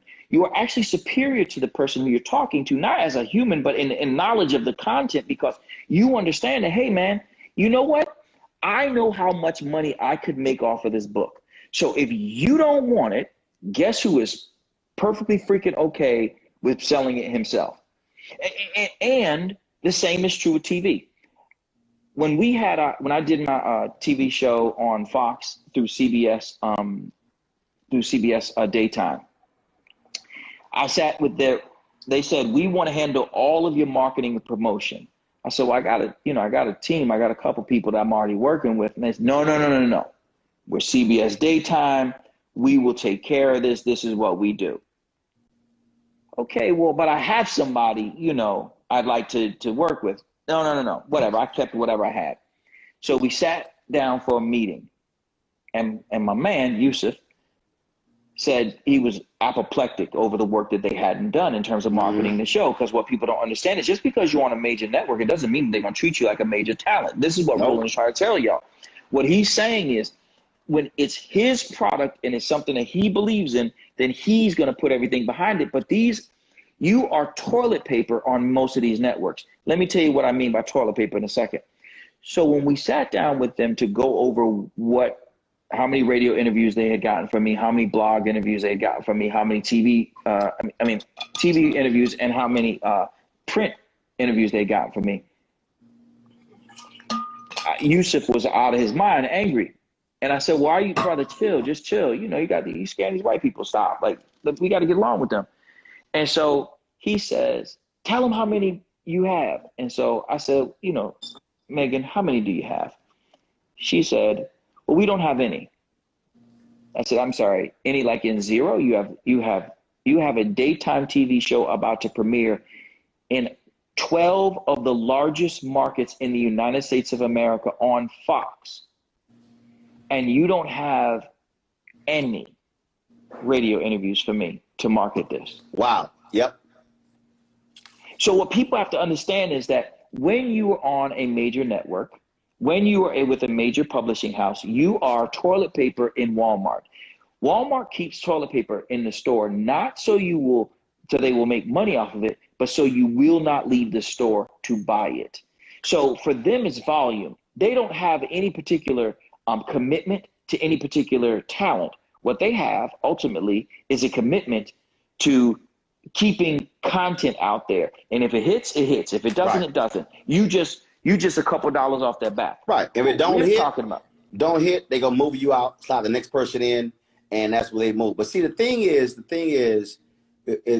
so one of the things that I really want people to understand, because when you talk about the entrepreneurship piece, there are a lot of creative people out there. There are people right now who are watching us who are creative people. But what I keep telling people is you better understand the business of your business. So for instance, before we launched my show, we had a meeting here at my house and we were in my basement. And finished basement, carpet, all this sort of stuff. And we were going over possibilities. So we did the show here. Where could we do it? What would we do? Whatever. Because at that point, we had not secured a place to do the show. we were looking at all of our options. So we were talking about how could we do it? You got green screen, we could do this. It was all the different options we were talking about.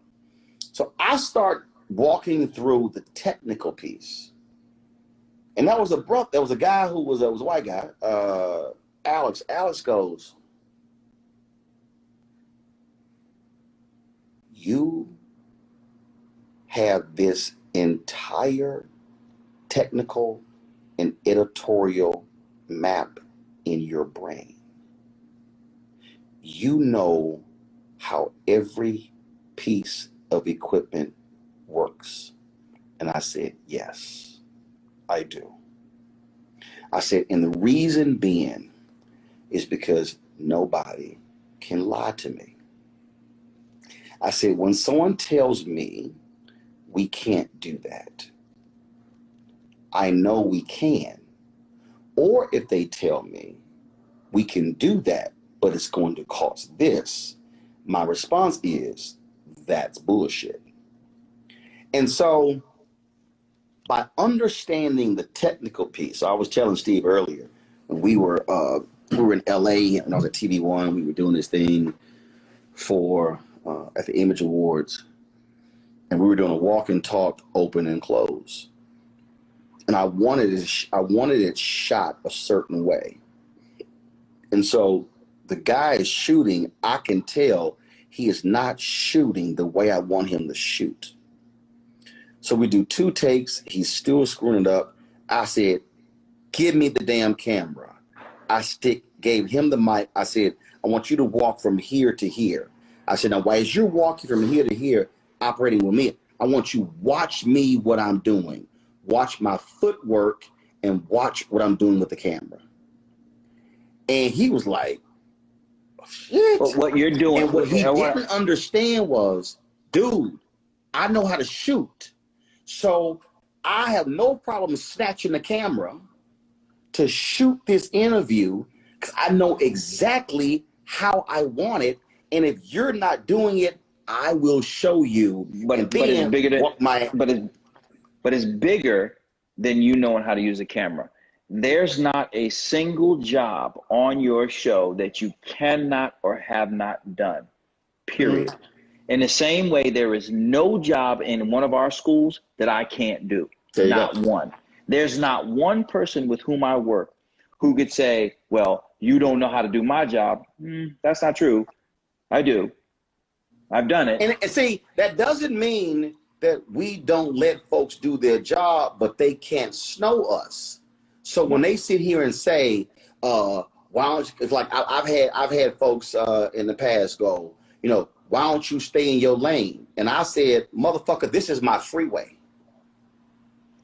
Precisely. And what people understand, and when you are an entrepreneur, what that means is, especially at the beginning, you have to know how to do all of the things that need to get done. It doesn't mean that you will always have to do the things that get done. Now, let's be clear. There are people who put together schedules at my school who do it far better than I. But the truth is, the person who showed them how to do it initially, that was me. There are people who know how to handle ops far better than I did. But the person who first put that person in ops, that was me. And there are people who can write curriculum far better than I can. But the person who had to identify them to be able to do that, it's me. Look, it doesn't mean I know what I do and what I don't do. Okay? I'm not a spreadsheet guy. I'm a money guy. And so when coronavirus hits, Steve, this was a trip. Man, a CFO and the account, they would send me the spreadsheets. Man, it was shit all over the place. I said, y'all, I'll keep this real simple. How much are we spending per month? How much are we bringing in per month? That's all I need to know. So for 3 months, me and my CFO, Toy, going back and forth. Because she's like, well, no, you got everything. I'm like, I don't want to open a sheet of paper and you got this in this category, this. I said, this is all I need to know. Roland needs to know what are the baseline expenses that, forget any personnel, we have to pay for. Rent, That's also, But it's so important for you to know these things. Website development. But follow me here. So I went through. I said, but see, what I was trying to get her to understand is how my brain processes. I said, I need to know what are baseline expenses, meaning no matter what we do, those get paid. If I go from 10 people to 2 people, those expenses still get paid. It was around 14,000. So then we went to what's the highest cost expense? It was labor. So we went to what labor was. And so when coronavirus hits, advertising just ceased. It was like, okay, all right, I'm gonna have to sit here and get my expenses. So we're bringing in this. I'm gonna need to get that expense from 78 a month to 58 a month. And then what happened was my fan base with our donors, they were given a part of our Bring the Fun fan club. I said, we're bringing in X. I need to generate 30,000 a month from the fan base in order for us to be able to pay everybody, and I ain't gotta lay anybody off. What she finally got was, the way my brain works is, I need to know what's that number. If that expense number is 60,000, Roland's brain says, I got to go find 60,000 every month. But the bigger point here, let me just jump in here.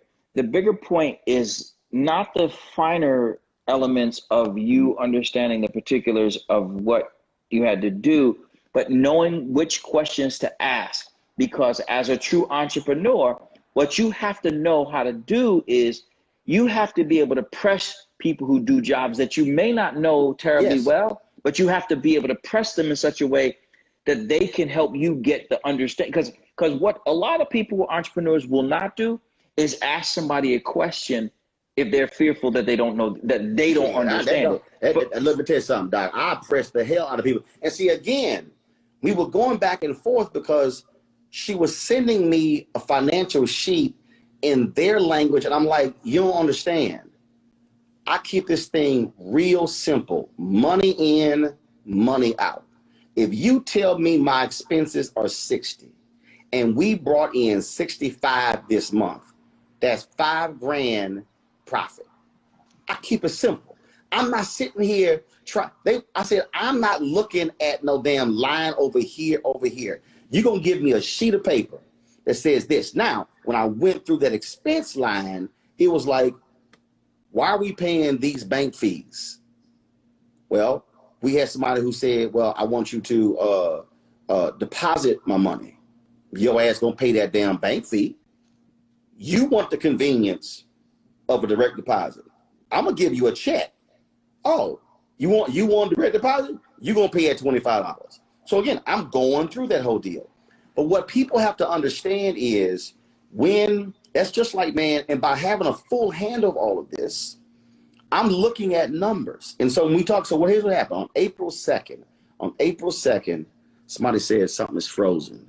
I don't know who. No, that must be that. They must got that cricket Wi-Fi.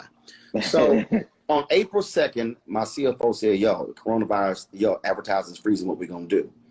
I said, let me think about it. I said, I need to know that number. I need to know, as Joe Tucker said, that burn rate. What's that burn rate? Once I got that, I said, I know what I gotta generate. So I said, we about to hit our donor thing hard. Bruh, the night of the Babyface Teddy Riley versus, I had done a couple of videos before, frustrated with the bad audio. So that night, I jumped on IG.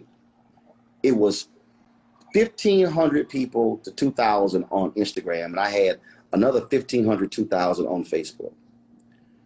Basically, man, I talked for 45 minutes. A man, Salim Akil, was like, dude, you're giving a master class. I put the Cash App up. $6,400 was given in 45 minutes. I would come on for hours to take questions, and folks were like, yo, we got to support what you do. I dare Steve, my audience gave. Now remember, I was saying, shit, we got to do 30,000 a month from our fan base.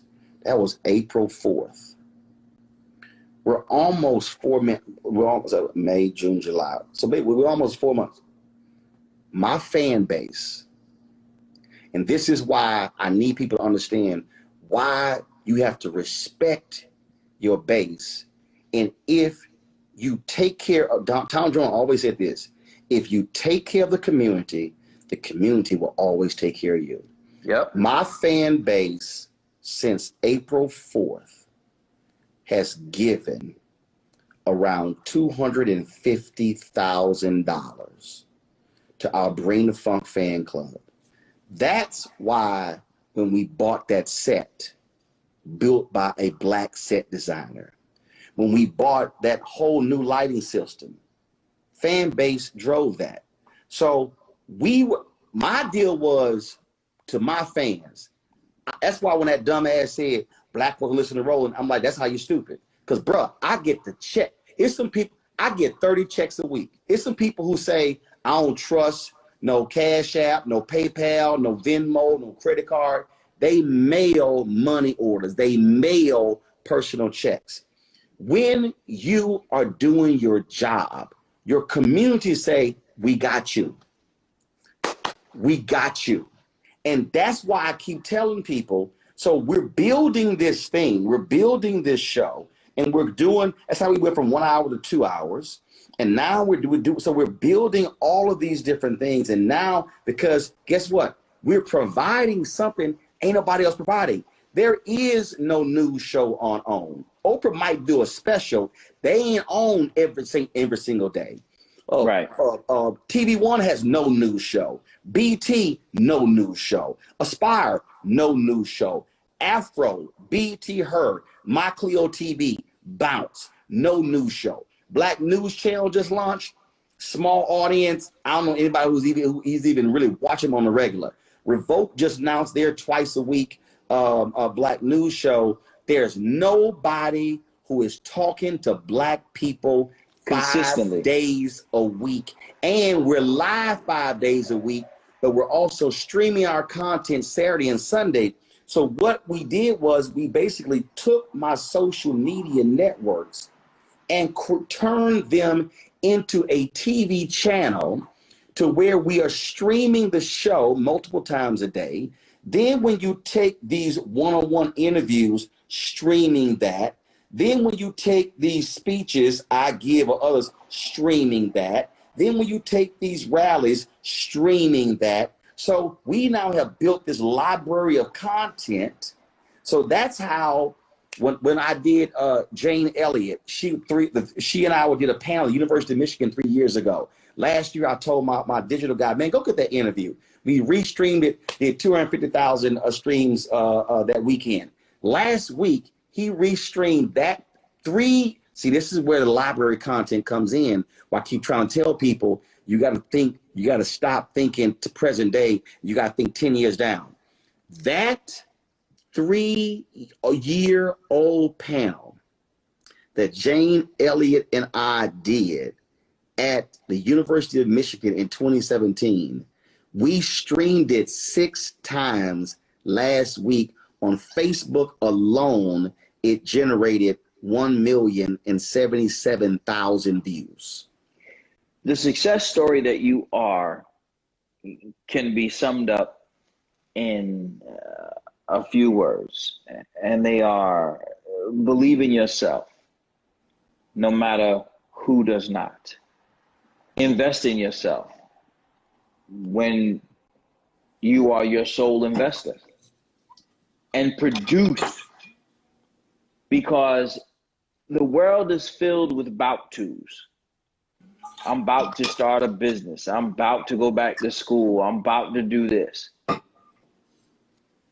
But the people who we pay the most attention to are the people who shut their mouths and get it done. Mm-hmm. What you have shown and what we've talked about and what we've allowed people to hear is how we build off of one another when nobody's watching.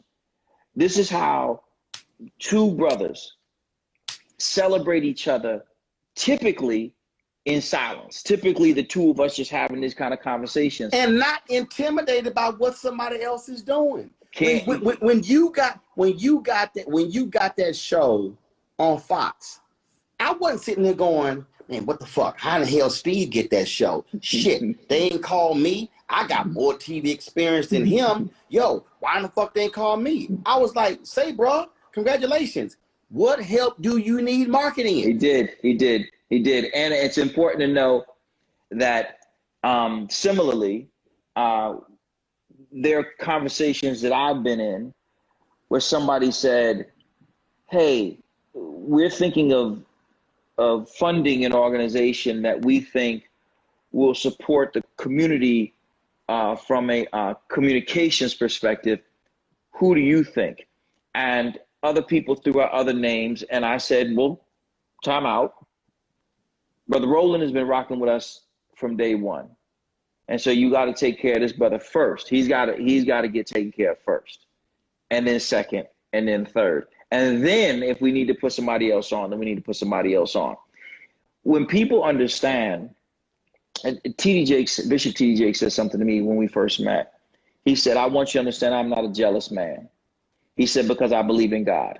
He said, and I know that when I see things happening good for you, that's just God working. That's evidence that mine is coming. Right. So I couldn't be happier.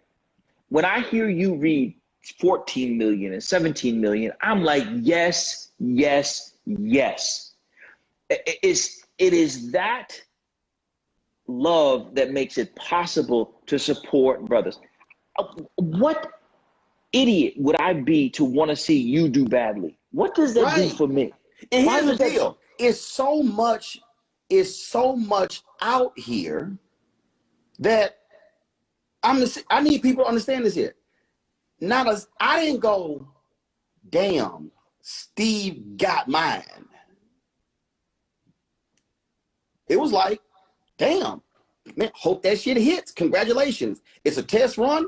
Boom. Hope it hits. See, people get so, it's like even, dude, and I'm going to call their names, but I'm doing it for a reason. Man, when I launched my digital show, Yvette Carnell Brown, Antonio Moore, Umar Johnson, Tariq Nasheed, Boyce Watkins, all of them were out here dogging me, trashing me. Here's the deal. This is what I said. Good luck. Y'all, go do you. This dude, Jason Black or Professor Black Authority, I said, I don't watch none of y'all. But if people watching y'all, Vicky Dillon, I said, knock yourselves out. I said, if people are watching y'all, dude, they were, see, let me go ahead. These cats were sending their trolls to my YouTube channel and flooding the channel. Now, the reason we knew it, because they were all using the same language. So what they didn't realize is we put all the keywords into the filter, and when they typed any of those words, it never showed up. But for the week, we were battling them. They swarmed my page. I kept focusing. They would tweet me, shit, ain't nobody watching your damn channel. I was like, yo, I'm good. I'm good. Y'all go do what y'all do. I've said this. If y'all want to go listen to Tariq Nasheed, go. Umar, knock yourself out. Boyce, go ahead. Yvette, have at it. Antonio, great. Black Authority, Jason Black. Y'all go watch. I don't care, because Roland is over here taking care of Roland's business. And see, let me just, and I'm only, again, I'm only gonna say this because one of the folks who I mentioned was like dogging when I tried to give me some advice on my channel and all kind of stuff. They were like, well, you need to go listen to her, get advice. I was like, no, I don't. I'm good. Roland's perfectly fine. Here's what's a trip, Steve. And it really tripped me out, and I had no idea, you know. Just understand, again, I had folks who were just hating hard. Steve, hard. And you know what tripped me out? One of my biggest haters, this person's YouTube channel, in the history of the channel, has done 14.6 million views. Fantastic. Fantastic. That's great. I did 17 million last month. Well, then there's that. In the history of my channel, 171.8 million views. I have done more in a single month than that person's channel has done in its entire existence. And here's the deal. I ain't hating. Y'all go do what y'all do. That's what people don't understand. See, if you focus on what you do, boo, you good. I derive nothing. One of my haters did a video trashing me, and they used a clip from my show. Now, normally, Steve, I don't give a shit. But I need to teach this person a lesson. So I filed a copyright claim with YouTube. And on the form, you can click on the form. Are you going to give them 7 days to delete it, or must they do it immediately? They got to do it immediately. Well, Steve, this dude gets mad and does another video trashing me for filing a copyright claim. And I said, bruh, you ain't going to talk about me and then think you're going to make money off of me. But the thing is, I ain't never wasted time on him. I need somebody listening right now. Stop worrying about what somebody else got. Stop worrying about what I don't worry about. I got a frat brother who got his own plane. I've flown on his plane. God bless him. Roland is perfectly happy when I fly in first class. And if I got a fly coach, I'm perfectly happy. Because you know what? I'm not on Greyhound. Well, you know, for me, there is no person who's ever done anything worthwhile who doesn't have people who have had something to say about it. Yeah, Dr. King had a whole bunch of black haters. Well, that's why he wrote the letter from Birmingham prison, but among other things. But you know, when I was younger, obviously any day before today I was younger, I was also misled to think that in order for me to come up, I got to tear somebody down. And I take my hat off to Michael Dyson, because in one of my books, I had said some things about him that I thought would help me get the equivalent of clickbait.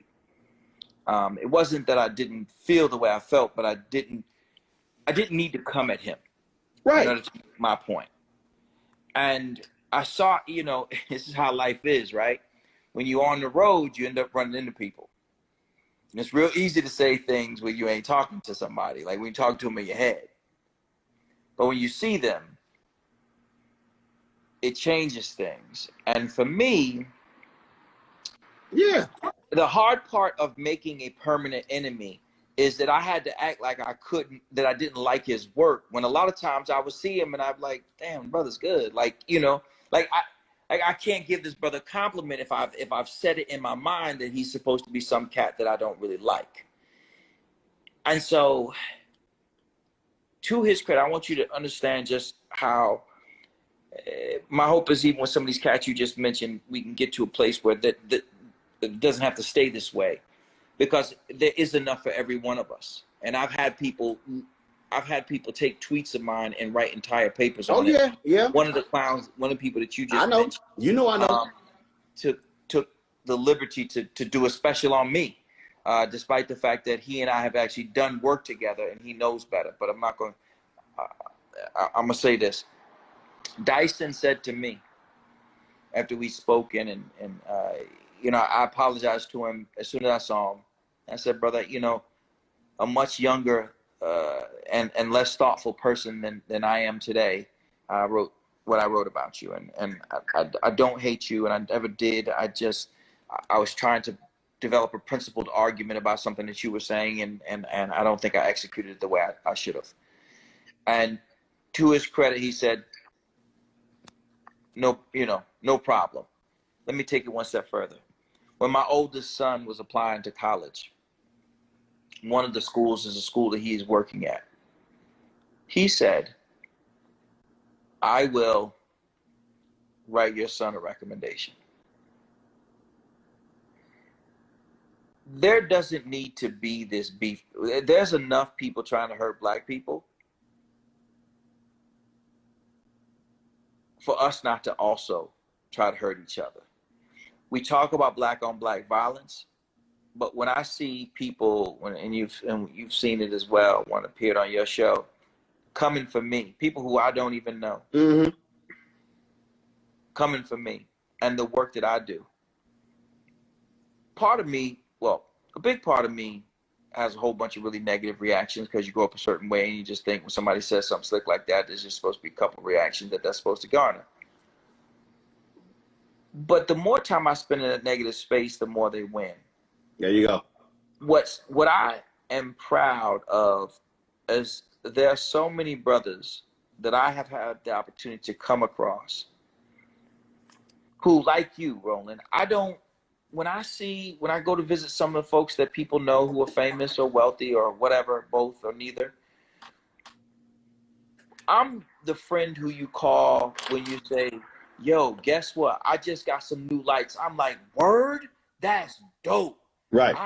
That is awesome. You got new lights? Or, yeah, my wife and I are going to go on vacation. That's awesome. Because when you win, we win. That's all that matters to me.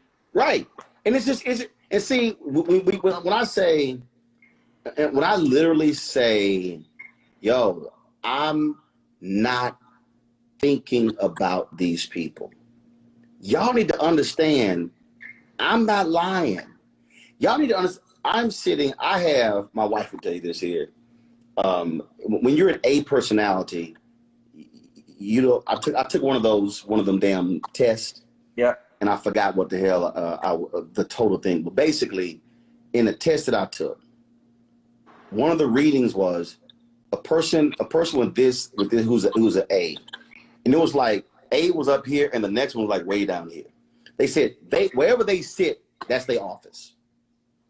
If they sitting in a booth in a restaurant, they could turn to their office. Okay. So I got like 3 offices in the house. I got stuff all over. When I say I don't think about these cats, when I say I am so locked and loaded what I'm trying to build, I'm at the dining room table right now. First of all, I got a mini tripod holding this. I just want to show y'all, just so y'all understand this. See, I don't think some of y'all really get it. I need y'all to understand how this, remember I told you the chess piece, clear the board, okay? So watch this here. That's an ATM Mini Pro switcher. That's a Mac Mini right there. Hard drive. This here is a light, which allows for you to sit here in multicolor. I got 8 of those. And so why is that important? Well, that light's important because when I do my show from hotel rooms, I got a plain ass white wall. It looks horrible. I can bring one of those, put it on the floor, bounce that light off the back. Now I've got color in my background. I've got hard drives right here. I got Blu-ray hard drives over here. I got portable mixer right here. I got portable lights. Those are light shades for cameras. Over there is an audio system. Of course, got my MacBook Pro right here. Why am I showing you all of this? Oh, I'm sitting here. I missed it. I got GoPro, and I got another camera. I got 3 different GoPros. Why am I showing you all that? Because when I sit in this space, Steve said he cooks. When I'm sitting in this space, I'm cooking. I'm mixing. I'm testing stuff. This is, when I worked for Jorna, they gave me this Shure deal, allows me to plug a microphone up. And I was like, I'm testing. I believe in bringing less equipment. So just again, so for the people who don't understand how you must train your brain, just understand right here. I'm gonna switch it right here. Okay. This here is a mixer. That's a mixer right there. Well, if I'm traveling, I don't want to have to bring that damn mixer with me. So what I did was I said, sure, is it possible that I can plug the microphone here and then I can plug this here into IG and then be able to use a quality microphone on Instagram? Sure, here's me back. No, it can't be done. But the fact is, my brain was thinking in the way saying, is that possible? That's what I need people to understand. When I'm sitting here, when I was talking about the whole music deal, my brain I was like, yo, you're messing the whole music thing up, the verses. And so how my brain works, man, how can I sit here and I'm on my phone, I'm on Instagram, and I want to be sure I have consistent streams, and then I don't want the Wi-Fi jumping. So then came across this adapter here. I could plug the power up, USB from the mixer, Ethernet right into here. Boom. So when people say, man, the music is so clean when you play music, that's why. What I'm trying to get y'all to understand is when you are consumed and focused on the vision that God has given you, it's the same way you are with education. Y'all don't realize, me and Steve will talk, and he start talking about some new study or some new something and something when it comes to educating kids, and he'll go for 40 minutes. And I'm like, I don't know what the hell Steve talking about, but he's breaking this whole thing down because you are immersed in what you do. That's what separates the people, going back to our original point, our original thesis. The people who say, oh, I'm an entrepreneur, I want to be an entrepreneur, versus the people, those of us who are entrepreneurs, who are so locked and loaded in what we do that we don't worry about the haters. We don't worry about the rest of these people. We don't worry about what they trashing us, because while they are trashing us, all we doing is building. All of those people who were sitting here telling me you only got 30 people who watching your live, bruh, you only got 30 people watching your show live on YouTube. Because when I launched Steve, I had 2,500 people who watched me on Facebook. I had more people who watched me on Facebook Live when I launched who watched me on YouTube. Now that thing is flipped. Today, I had 5,000 people watching me live on YouTube, while I had 1,200 watching me live on Facebook. But the bigger point for me is this. When you do what it is that you love, it never feels like work. Nope. And the numbers don't always add up. Nope. Sometimes when you are pursuing your dream, it doesn't pay the bills. Dude, I sit here, my wife will tell you, man, I have sat at this table and not moved for 12 hours. And I'm sitting here, this is what I'm doing. Plugging that, let me try that. Okay, let me try that. Okay, hold up. Let me pull that. Let me try that. Okay, let me sit here and let me try that. Dude, it's the same as cooking. It's the same. You mentioned Dr. Dre. It's the same with Timbaland doing, Dr. Dre doing when they sitting here playing with beats or whatever. It's the same thing. You gotta find what you love though. And you sitting here, and the thing is, what they don't understand is the joy. The joy for me comes in figuring it out. So the joy for me comes in building. You know, I was talking to my youngest son. He's into the creative side of life, filmmaking and things like that. He's at that age where that's what they all want to be or do, make songs or whatever. And you know, he was asking me why I do what I do, and I said it's because it's the most creative thing I can think of. And he says, I said, I've done what you do. You know, I've tried to make songs and all that. I can't sing or anything, but to write and do that. But the most creative thing I get to do. But to that end, like you, as you know, we are night crawlers because we can find ourselves working on this stuff all night long. I go to bed at 5 a.m. I have a book here that I'm reading about something. I have another one over there that I'm reading at. This is one, as you mentioned, offices. I got an office here. I got an office behind me and behind the house down there. I got one in my real office that I work and my office is where I am because I'm always working. But always working means to me creating. And creating is a joy that I can't believe God wakes me up and allows me to do this. Like, because there's so many other people who could be where I am. And I get to wake up every single day and do what it is that I love. And it doesn't mean I like everything that I do in what I love, but the sum of it is I just can't believe it. I just cannot believe it. And so since I can't believe it, I don't take a minute of it. I try not to take a minute of it for granted. And that's what, you know, we began this, and I guess we'll close it. When we're talking about being an entrepreneur, find something that you would pay to do. That's how we started this conversation. People think about what money they could make. Find something that you would pay to do. And that's the thing that you should pursue. Yeah. Because you're gonna pay for it in so many ways. And the pursuit of your dreams is a difficult mistress. She does not always get along with you, but you will always chase her. And in this space where we're talking about following, not just, you know, people talk about following your dreams. You got to wake up to follow a dream. I'm talking about earning your keep.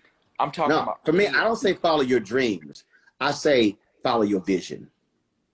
See, for me, it's for, and I'm gonna close with this one, because when I say it, it puts you in this, why you have to know your business. And at Selma 50,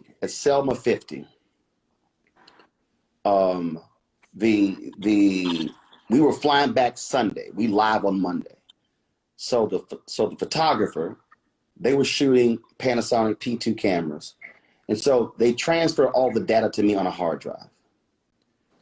And so when I get to the hotel, all of the files, I'm used to MP4, MOV files. All of the files are MXF files. So I had to go buy the software for my laptop to convert the file from an MXF to an MP4. I didn't want to spend the $40, but I had to, because we were live in 9 hours. I got to the hotel at midnight. We were live in 9 hours. But let me tell you what happened. A few months later, I usually didn't get to the office till 6, get the show till 6:50, because I need to be there early. We're live at 7. They're blowing my phone up. Oh my God, our computer has broken down. The computer's broken down, and we can't play videos, and all the video from the show is in the computer. We can't play. And I was like, okay, all right. Can y'all just, and they're going crazy. I said, can y'all just chill out? So I walk into the office. It's 6:30. We are live in 30 minutes, Steve. And I go, explain to me the problem. I said, so where are the video files? They said, well, the video files, we can pull them up right here. I said, and what kind of files are they? They said MXF files. I said, please give me a flash drive. And they gave me a flash drive. I said, put the flash drive in. It was a PC. So put the flash drive in the PC. Download the first 2 segments of videos onto the flash drive. They're like, well, we can't play it. I said, I need you to calm your ass down and just follow my instructions. They downloaded onto the flash drive. I said, now, give me my Mac computer. Pop the flash drive into my Mac computer. There's a program that converts MXF files. I said, convert those files. I said, go get the iPad that's in the control room. Now, mind you, I had them install a HDMI line into the iPad so they can play something from the iPad in the control room versus that system. Go get the iPad. They're like, for what? I said, go get the iPad. They go get the iPad. I then airdrop the MP4s from the Apple computer to the iPad. I said, now you can go plug it up to the HDMI line, and now you can play the video files from the iPad. It was 6:41. They looked at me, they were like, how in the hell did you figure that out? I said, because in a moment of crisis, I didn't lose my mind. I relied on, or as the poem, definitely the poem If, but I said, I'm not freaking out. In that moment, I have to figure it out. And if you keep your head all about you losing theirs and blaming it on you. I was like, calm down. Y'all are freaking out. But the pursuit of knowledge created that moment for me to be able to say, breathe, download It's a flash huge drive, point that you're making. computer. Because you Your got to get it preparation, done. but it's a huge point. Because you have toiled upwards through the night, prepping for just that opportunity, you had multiple solutions. That's what an entrepreneur does. Oh, hold An up. entrepreneur. A brother's on here. He said, I streamed his brother George Curry's funeral. George Curry's a good friend. Absolutely. There's a lot of people who couldn't make George's funeral in Tuscaloosa, Alabama. I said, are y'all going to have a camera operator there? They said, yeah. I said, SDI or HDMI. I had my own streaming box. We went, got the converter, plugged it up. We were able to stream the funeral because all those nights of playing through scenarios, knew exactly how to fix it.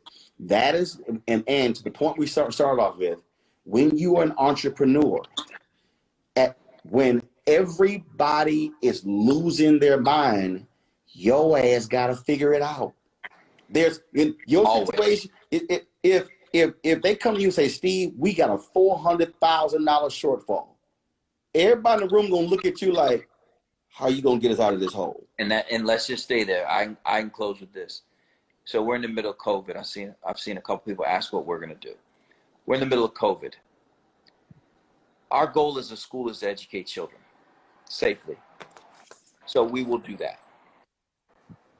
We are a child-centered organization, and we will remain that.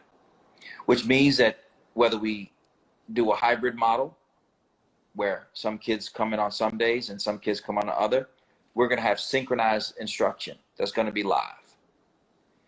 No matter what, we have to remain focused on what our mission is. We've started this organization so that we can create opportunities for children.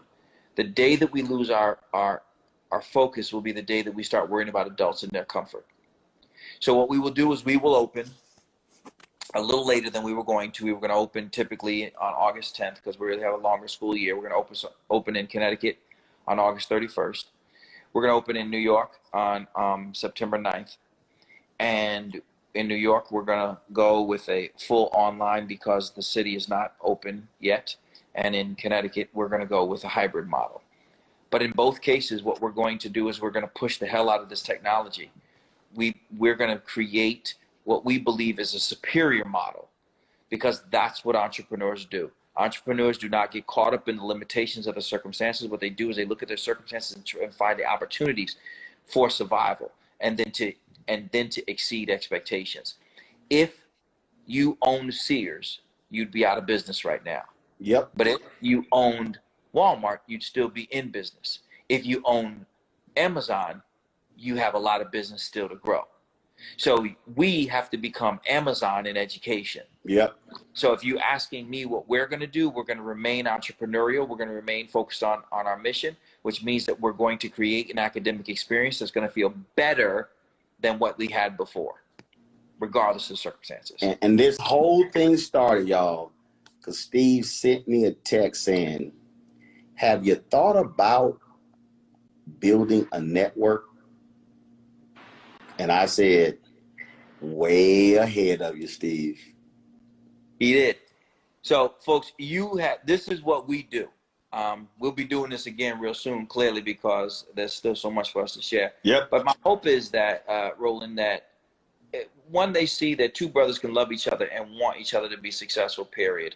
And that there are so many of these conversations that most people don't realize happen.